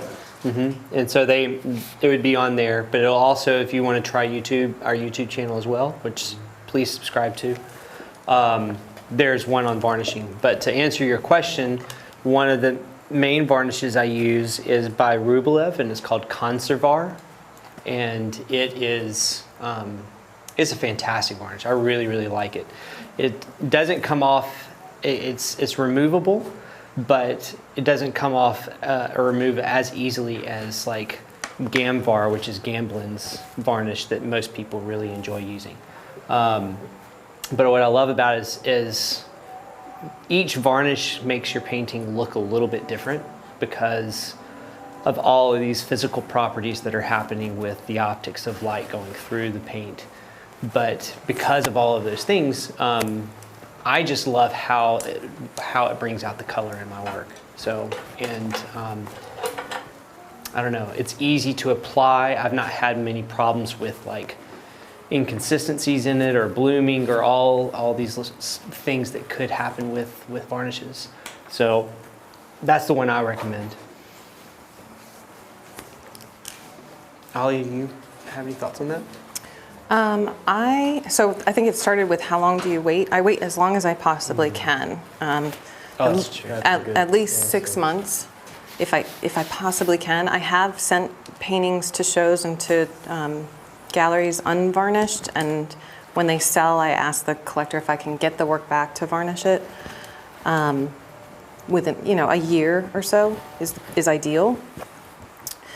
And then I used to use Gamvar when I was in California, and I had no trouble. But then moving to North Carolina, I don't know if it's the humidity here or what, but I've had nothing but trouble with Gamvar, with it blooming. And so I found Winsor Newton's Artist Gloss Varnish, and that's what I use. Awesome. And I haven't had any trouble with it, so I just stick with it because it worked. That's great. Yeah. Yeah, that's what I used to use, the Winsor Newton. And now I haven't tried the Rublev Two more one, but I'm pokey. about to. Yeah. And then, yeah, whenever I need to do something quick, or it needs to go out quick, I'll use, what was it, Gamvar? But yeah, it's so hard to get it to just like stick on Yeah. and stay there and nothing else happen. Yeah, it's a little temperamental here. I think it must be the humidity. Yeah. Yeah, I think it has to be. You're right. Same actually for Julia's just asked about talking through the ACM panel thing again, but speaking of our live page that we've got on YouTube Mm-hmm. and on our website, if you go to free, there's a video on how to actually prepare the panels that we were just talking about. She just has to go over it again, but if you want, you can watch the video. I think Michael did it. Yep. Of how to prepare the panels Yep. and all the stages to go through and what you need to get to do it. So, Yep, that's right. So just go to the YouTube channel, and there's a lot of like little free tutorials, and we'll continue to do them. You know, some of them are about safety practices, and some of them are about techniques. So how we mix paints, how we prepare our panels. So just go in there and explore a little bit and see. You might find a lot of nuggets of things that you're curious about. So, and if you can't find something that you have questions about, let us know, because we will do a free Friday on them. There's several of them have become, or ones we did because people asked us and wanted to know about a particular thing. So make sure that you email us and let us know, and we'll try to get that in. Doing great. Thumbs up. Yeah. very good, you are. Nicole.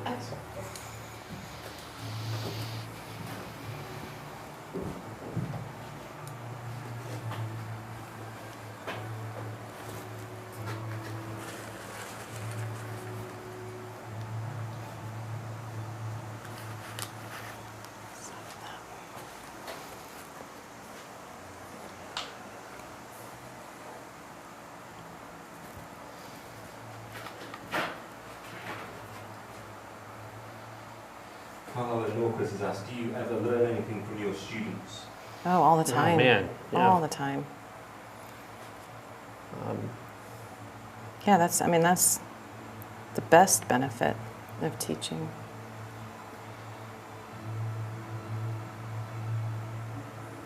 Pretty much only have one student. That's my wife. And I learn stuff all the time.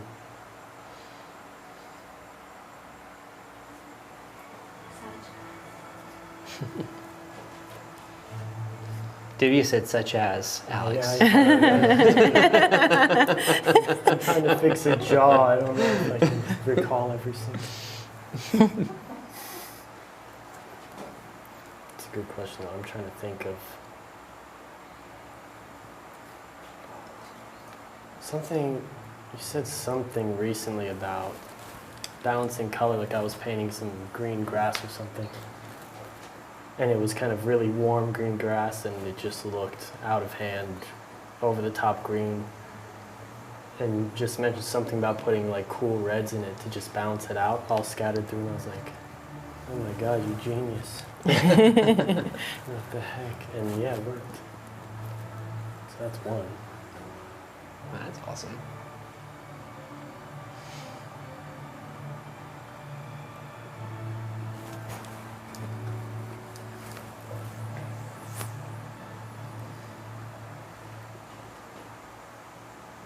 Question, does anyone here use liquid as an intermediary painting refresher? No, not for me. As a painting refresher? I As in think- like, I mean, like, as in, the like, Maybe sort to of- oil it out. uh, No, I actually just use the same thing. I use my medium I use, which is just the linseed oil and Damsol. So it does pretty much the same thing. So yeah, I'll use oleo gel to oil out, even if it's not the medium I'm using in the piece. I find it really good for oiling out, and then I'll just take a clean rag, paper towel, and kind of wipe it so it's not too oily. And that works for me. I think again, just keep your chemistry simple. Why switch to liquid in the middle if that's not the medium that you're using? You may as well use the medium that you've been using throughout the painting to oil out.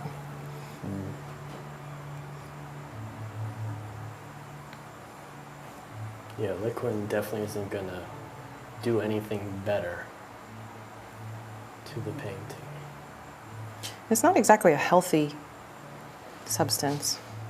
Oh, it gives me such a headache Yeah. when I use it because I tried on a self-portrait and I was getting a little loopy and headaches, and I was wondering why. Yeah.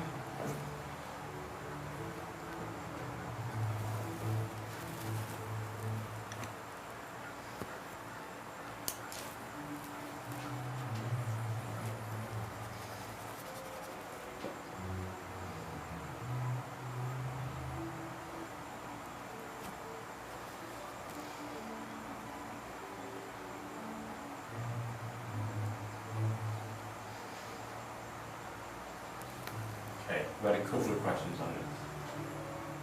So people want to get you guys political. Oh gosh. I opened that Oh, door. I'm boy. so What are your sorry. thoughts- What are your So thoughts sorry. on modern abstract art and galleries necessary to sell art? Thanks. Two separate questions, right? Those two aren't necessarily I think so, related. Yeah. Yeah. Or, yeah, because it says, what are your thoughts on modern abstract art and are galleries? And are galleries necessary to sell art? There's two questions there. Okay. Discuss. Well, I personally, and I can't speak for anybody else here, but I personally think there's some really beautiful modern and abstract art, and there's room for everything, and there's no reason to have this us-them mentality about art. It's really foreign thinking to me that some realists feel threatened by other modes of creation. I know there's theories that postmodernism destroyed realism's chance of prominence especially in America. But we're not living there anymore. The realism is kicking butt right now. I don't think we need to foster that kind of thinking. And then, are galleries necessary? Yeah, I think they are, because I suck at selling my own work.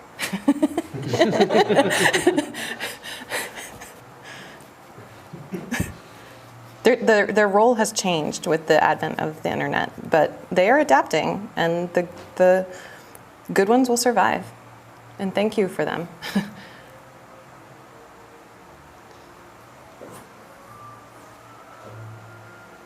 Alex, you want to take a stab at that one? Or,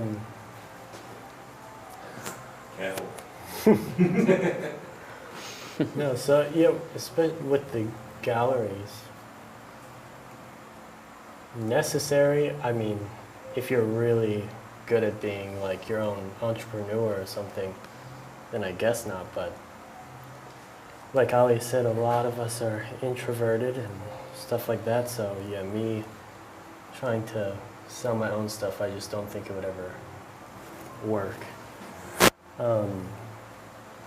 And with modern art, or abstract, whatever they said, in terms of abstract painting, I'm not particularly a fan, but yeah, I don't think that it has to be all this or all that. It's like, yeah, they can both exist, and I just don't have to think about the other one, because it's just not what I look at. Or I guess the only thing is that a lot of, well, I don't even know, because I don't know too much about this, but a lot of, if you're a living realist painter and your goal is to get into a big museum, I guess it's harder than if you were a abstract painter, but I can't say too much because I'm not educated enough to answer any comebacks on it. But yeah. I think there are probably, and I have no data to back up my statement, but I think there are probably just as many frustrated abstract artists as there are frustrated realists But yeah, there's And probably more. in getting recognition. Oh yeah, definitely. So I think that you cannot necessarily, even though we both use, like maybe we both use paint. I personally don't think that you can put yourself in a similar category. And I do believe that as humans, we have a mentality to be tribal. And so we want to like say that ours is better and we're on this team and they're on that team. And my thing is that the world of art is based off of what limitations you put on yourself. And so if you have a certain limitations that says, hey, I'm going to do realism and I'm going to paint something to look real on a two-dimensional surface and make it feel 3D, those are the limitations that you're using to, like parameters that you're using to like work within. And so that's different than someone saying, look, I'm going to try to use art as a metaphor to speak about what's going on in my mind and like create what's in my mind into reality and try to figure out ways of explaining it that might like emotionally connect with someone. That's a totally different thing. So so it's like trying to, it's the whole apples to apples and apples to oranges type thing, So that's one thing to be said. I think the other thing is to be said is that people that try to combat it, I've at least at East Oaks, we're kind of founded on this idea that like over in New Zealand they have these vast amounts of pasture land, but they're so big that their cattle and their livestock can't necessarily be fenced in. It'd be way too expensive. And so the way they keep their livestock there is they build wells and the livestock stays close to the water source. And my thing is that like instead of building fences and trying to like figure out where the line is and what's good and what's bad and trying to like say, okay, here's the parameters, which is what we do as humans often. My thing is like I'm just going to try to do my good thing well, and I'm going to try to build these wells of these good things that people might be attracted to. And I don't have the energy to police or talk about a whole lot of what other type of things are, Be like saying sports, you've got baseball and you've got football, Well, you can't say, well, one's better than the other necessarily. They're just different sports. So that's my thought there.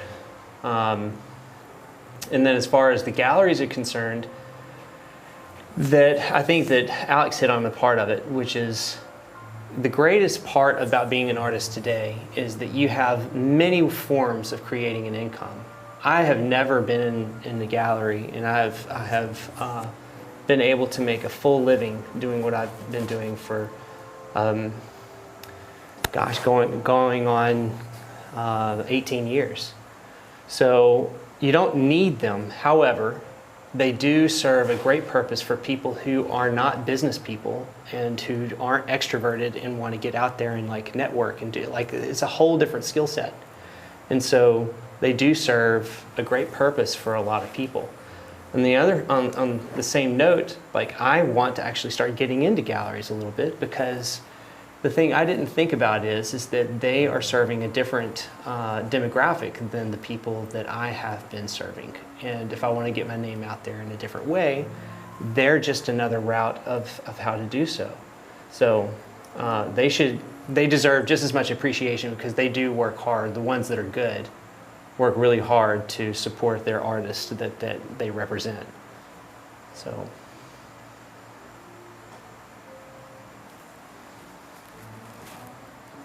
That wasn't too painful. No, pretty good. What else you got? Howard Lyons says there needs to be a West Oak studio. Come visit Utah. There you go. Give you that. And then see Jeff Hine. Yeah. And obviously Howard Lyons, who's just invited us there. We're Oh, was that coming. Howard? Howard Lyons said that? Yeah. Oh, tell Howard I said hey. Or hey, Howard. You've done it. I did. Never mind. Howard's such a nice guy. I really like him. He's a great painter, a fantastic painter, and writes on a blog called Muddy Colors, and I've used his resources several times in my lectures.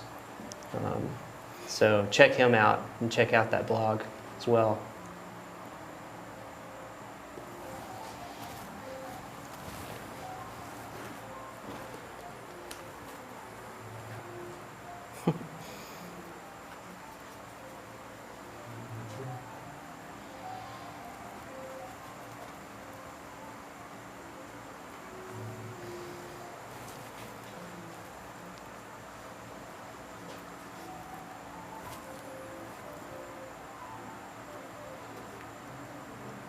All right, so like trying to be a little more time management.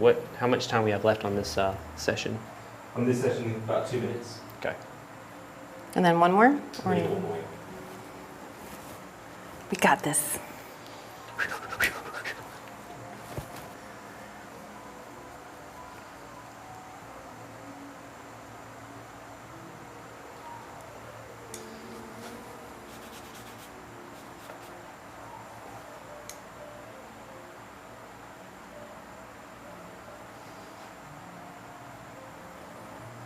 This was a question I was thinking of earlier when I wasn't bothered confused, but Carla Norcliffe asked,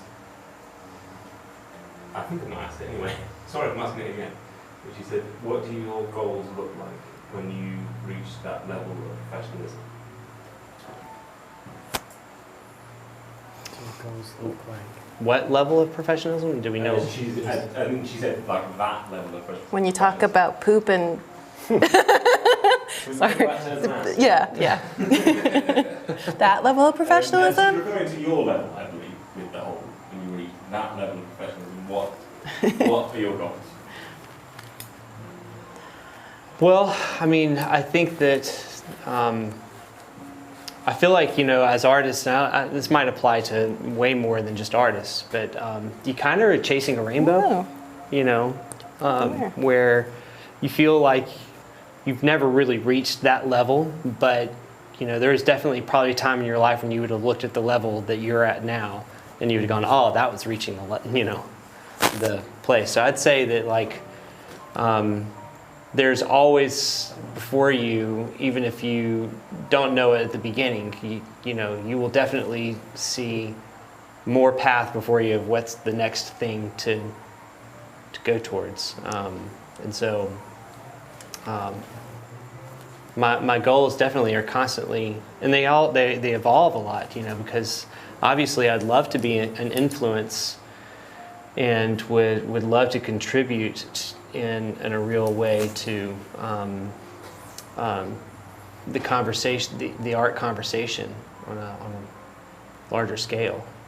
So so I think that there's a particular amount of pushing and striving towards just making sure that you have that what voice you have is something that's worth saying, and that I think everybody would love to have some appreciation for what they're saying, especially like for your peers. I think a big one is that you start painting for your peers. Say you started making a living doing what you do, and you have a lot of clients that love what you do. I think a lot of artists start wanting to paint for their peers to get their approval as well. So I know I'm that way. I don't know if that answers the question, or did I answer that? Or did I just start rambling? No, I think it answers it.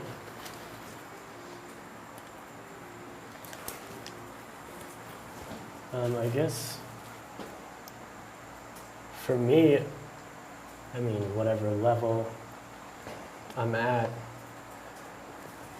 I just look at, mine is almost very kind of like skill and message based. I want to increase my skill and also get better at conveying what it is I want to convey, like a story or a mood. And so I'm just constantly looking at paintings and actually trying to dissect them, and then thinking, what do I need to get better at realistically to achieve those goals. So I think after this show I'm gonna get better at constructive anatomy and stuff like that, so that I can then start to invent compositions kind of out of my head or from imagination, because I couldn't draw the portrait out of my mind for anything right now. And then just, yeah. So it's, for me, it's very much like that.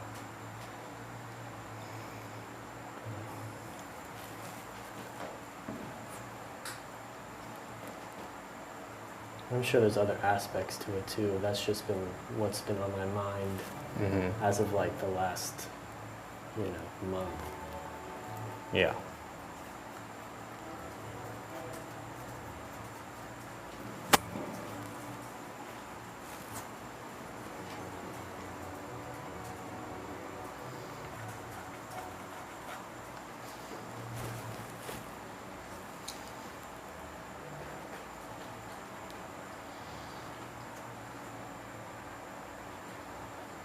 Normally he's just asked, what was the other book that Alex mentioned? Not Alla Prima, the other one.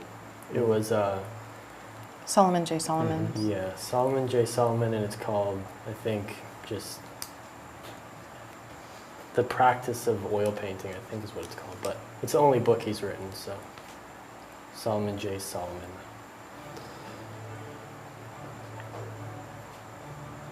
George has asked if Alex, could you explain how you arrange the value relationships on your painting compared to the live model? And that's your break, by the way. How do I arrange them compared to the live model? I mean, I'm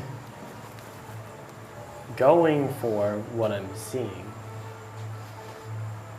So I'm not sure how to really answer that. Because, To improve the question. yeah, let me just hear it one more time. It says, could you explain how you arrange the value relationships on your painting compared to the Okay. live model? So I guess value relationships, sometimes I'm thinking of in a very subtle way.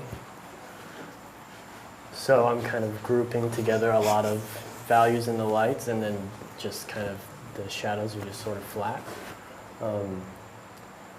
But a lot of times I'll say there's kind of like this red plane on her cheek right next to the nose, and I'll put it down, and maybe it's a little too dark. Maybe not even necessarily for what I'm seeing. Maybe it is somewhat accurate to what I'm seeing, but when I look at the painting, it kind of jumps out as too harsh. So then I'll kind of dial it down for the aesthetic of the painting. So I guess I'm just going for really subtle value relationships in the main light planes and shadow planes, but I want the separation of the two to be quite drastic and realistic. Although I took a look at the camera and or at the video, and it seems like the shadow is kind of reading as a bit brighter than what it is in person. And I think it might have to do with the light going through and bouncing, because it's very transparent. So it might actually be a good bit darker. If I turn off this light, you might be able to maybe see how it's a little bit darker. Yeah. So, This is a bit behind. Oh, so yeah. I'll be able to look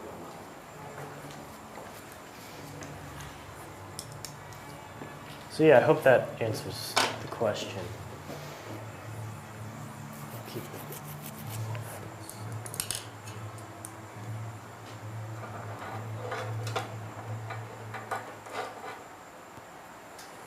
Got a couple of questions on how you guys deal with shoulder pain and arm pain. And this is just from New Zealand, so that's pretty cool. But they're asking any suggestions, advice on posture, standing, sitting, or painting. They get upper arm pain while drawing and painting. I'd like to hear if anybody else has had any similar issues and how you cope with it. Yeah. I don't know. Divya was just telling me how sometimes when she's drawing with like in certain angles when her arm is really high up, that she gets some pain. I mean, I don't get so much shoulder pain, but more so my feet just friggin' hurt from standing. But, so then I'll sit down, but I'm not sure. Do you have any kind of I mean, thought on that? I always wear running or walking shoes when I'm painting. I like to stand because I find that my posture and my back hurts more over time if I'm sitting and like leaning over to Yeah. paint. Yeah, I agree with that. And so standing, it actually helps improve my posture on top of the fact that over time my lower back doesn't hurt as much. So I highly recommend, I mean, at the very beginning, I remember like when I started at GCA, or Grand Central Atelier, I just had started standing, and the very beginning, like your back kills you because your posture's not great. And then after about 2 weeks of standing, you get really, your posture adjusts and you get really, your back starts getting stronger, and it actually is super helpful. The other thing is, it's just good, I'm kind of a health guy, and it's super healthy to stand and walk back and forth looking at your work, and so it's just better than sitting, you know. This can be a very sedentary profession if you do it all day long every day. So it's helpful, I think, to stand for that reason too.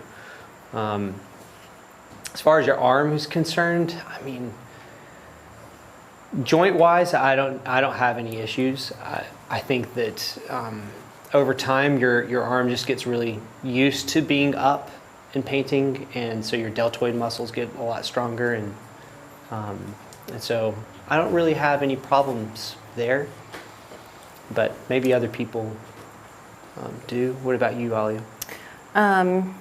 I do get neck pain sometimes from holding my palette and looking down at my palette to the left, I guess, slightly.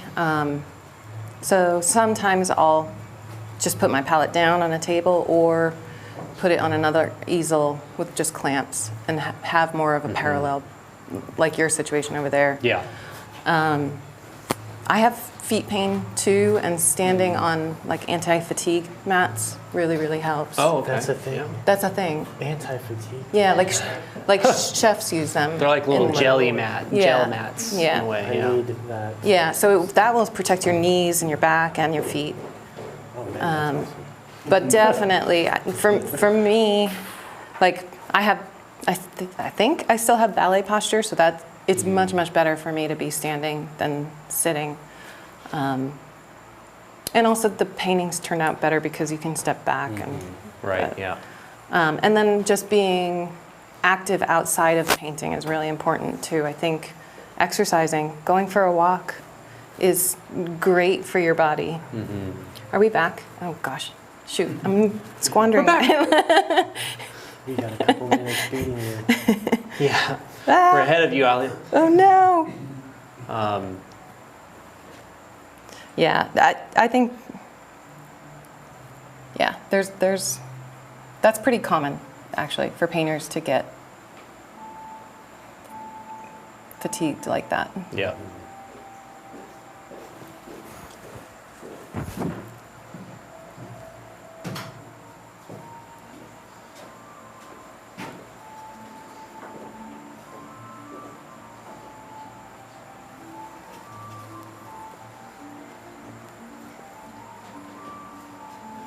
Can I do the hair thing again? Oh, yeah, please.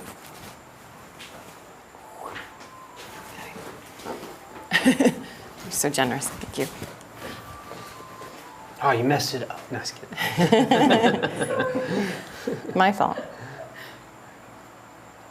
couple of people asked Lewis if you've got a bit of magic going on with your palette being that way around and your paint's not falling off. Yeah, I do a special hold charm on it before I start. There's magnets involved. Yes. It's like Wingardia Stickiosa or something, you know. Yep. You just gave away your This particular brush is my magic wand. No, it actually does really well. I love having my palette more parallel to what I'm painting because it then hits the light source the same. So whatever I'm mixing, I know is the color that I'm wanting to put onto the painting. But no, there's no magical trick. Paint stays pretty well. There are some paints that if there's a lot of oil in the paint when you're pushing it, you know, squirting it out onto the canvas, it will slide. But if you get like a bit of dried buildup and you put your paint on it, it pretty much, you know, 98% of the time stays. So there's really no trick involved. That's just kind of how it goes. That is the versatility of the Edge Pro.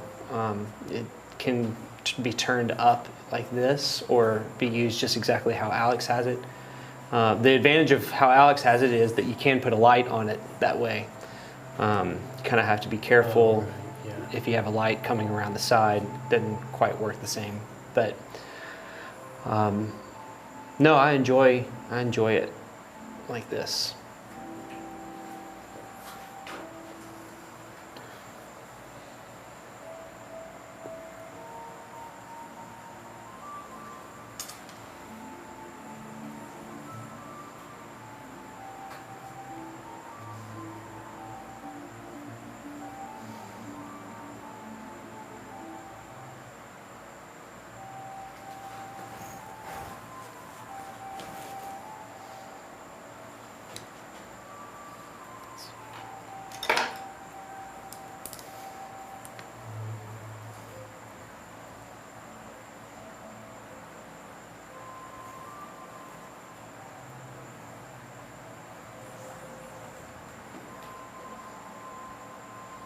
I'm gonna have to really speed up here on this one.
No, it's just, but changing music to something upbeat, it'll help you playing faster.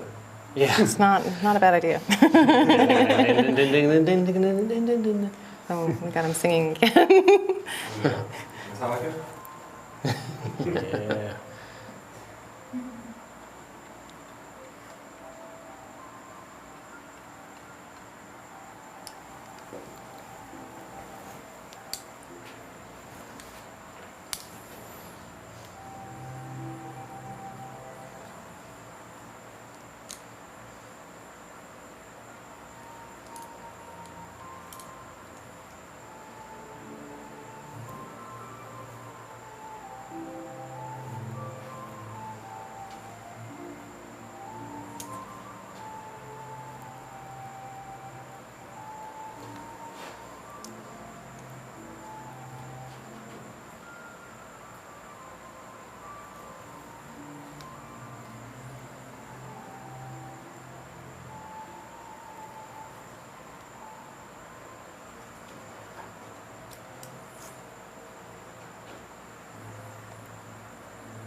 Been trying to think of Laura's question.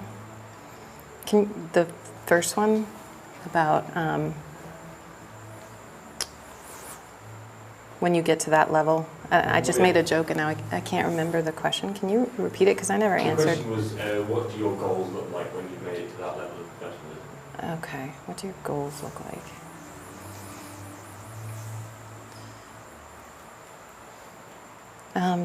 I think for me, trying to be honest and true to myself, and be really aware of my motives for creation, that I'm doing this for the right reasons. And I think that's where maybe my younger self would have wanted fame, but it's not at all what I'm after now. So my goals tend to be to finally maybe someday be proud of my work.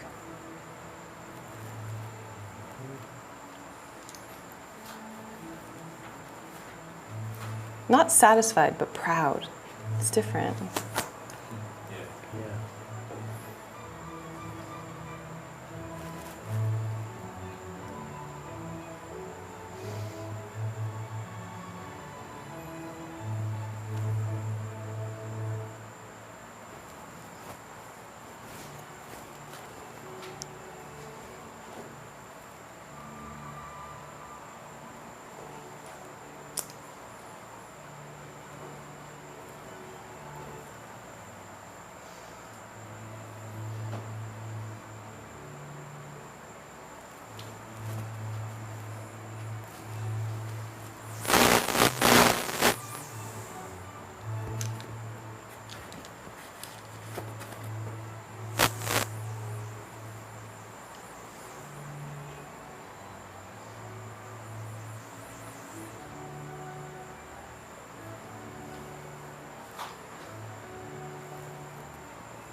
The staff members asked why you prefer starting with monochrome instead of a block of average skin tone and skull tone for dark masses, like Richard Schmidt and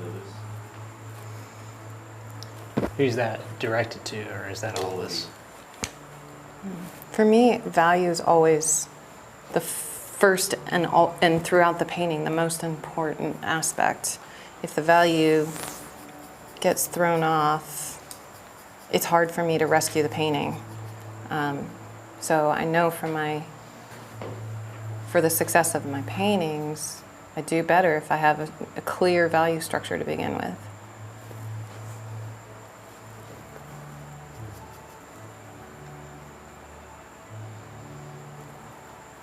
Yeah, for me, I don't even think that I really start monochromatic. It's mostly just drawing. And I draw with kind of shadow shapes. So it tends to be this kind of canvas color and shadow shape, which I guess is monochromatic. But it's mostly just a drawing tool, and then I go in straight into color after that. Not all the time. Sometimes I'll do an underpainting that's actually higher key in value to like glaze over, but still not monochromatic.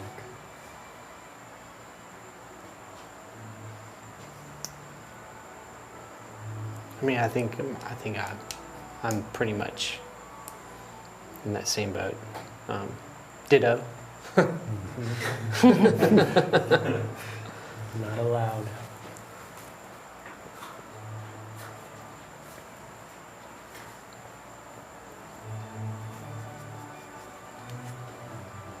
But yeah, value is definitely the most important thing.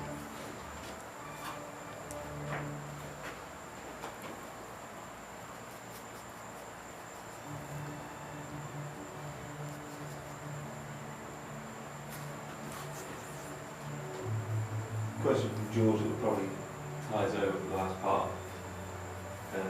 He's asked if you can discuss a bit more about the flesh tones that you're all using in the relationships of the colour temperature between shadows and lights. I know we kind of already touched on that a bit, but more the flesh tones and things I was asking you.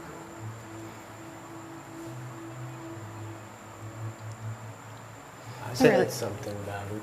Go for it. Go for it. No, so I said something about kind of my flesh tone mixture, Oh. so one of you guys can. Yeah, I mean, I think we all did. We all kind of went through, well, we talked about our shadows, but in that Yeah. question, I also answered about my light masses.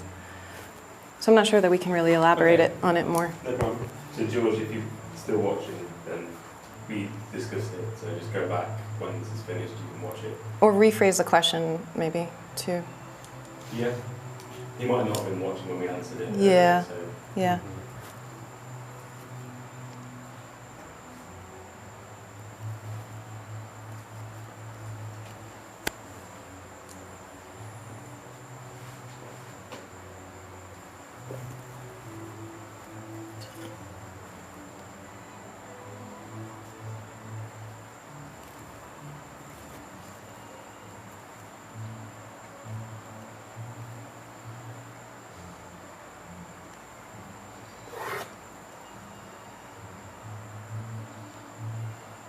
Fatigue mat. Yeah, anti-fatigue mat. I need to find this thing. It's so funny because I could have sworn you had one. I didn't know you didn't have one. No, I just Felt like I saw one stole a one little time. rug and put it up in front of my easel. Amazon.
I don't want to like push the dark on the shadow side, but I'm out of time.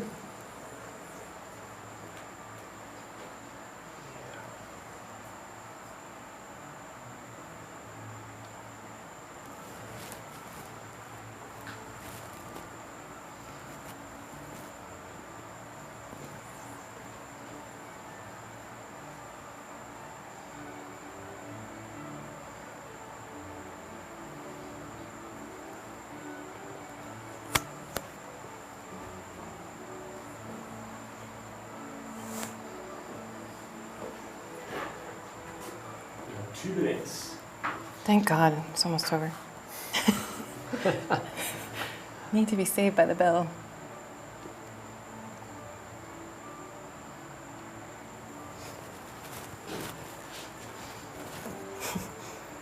We're surfing on this rug.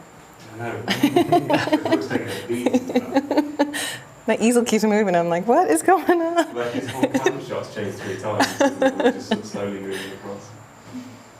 It's a caterpillar.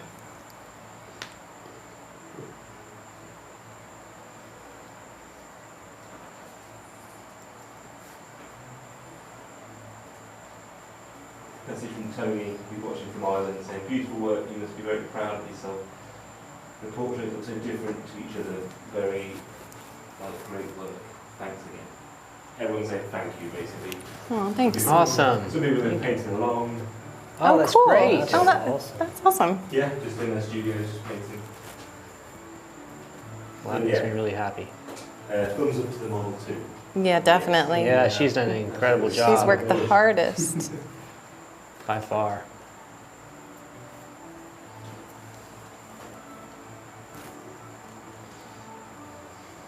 Okay, that is your time. That's a wrap. Yay! Thank you, Nicole. Yeah, thank you. Thank you so much. It was awesome. It was fun. To paint How about you. 3 more hours? Sure. Right now. I'll need another protein bar. Dinner, maybe.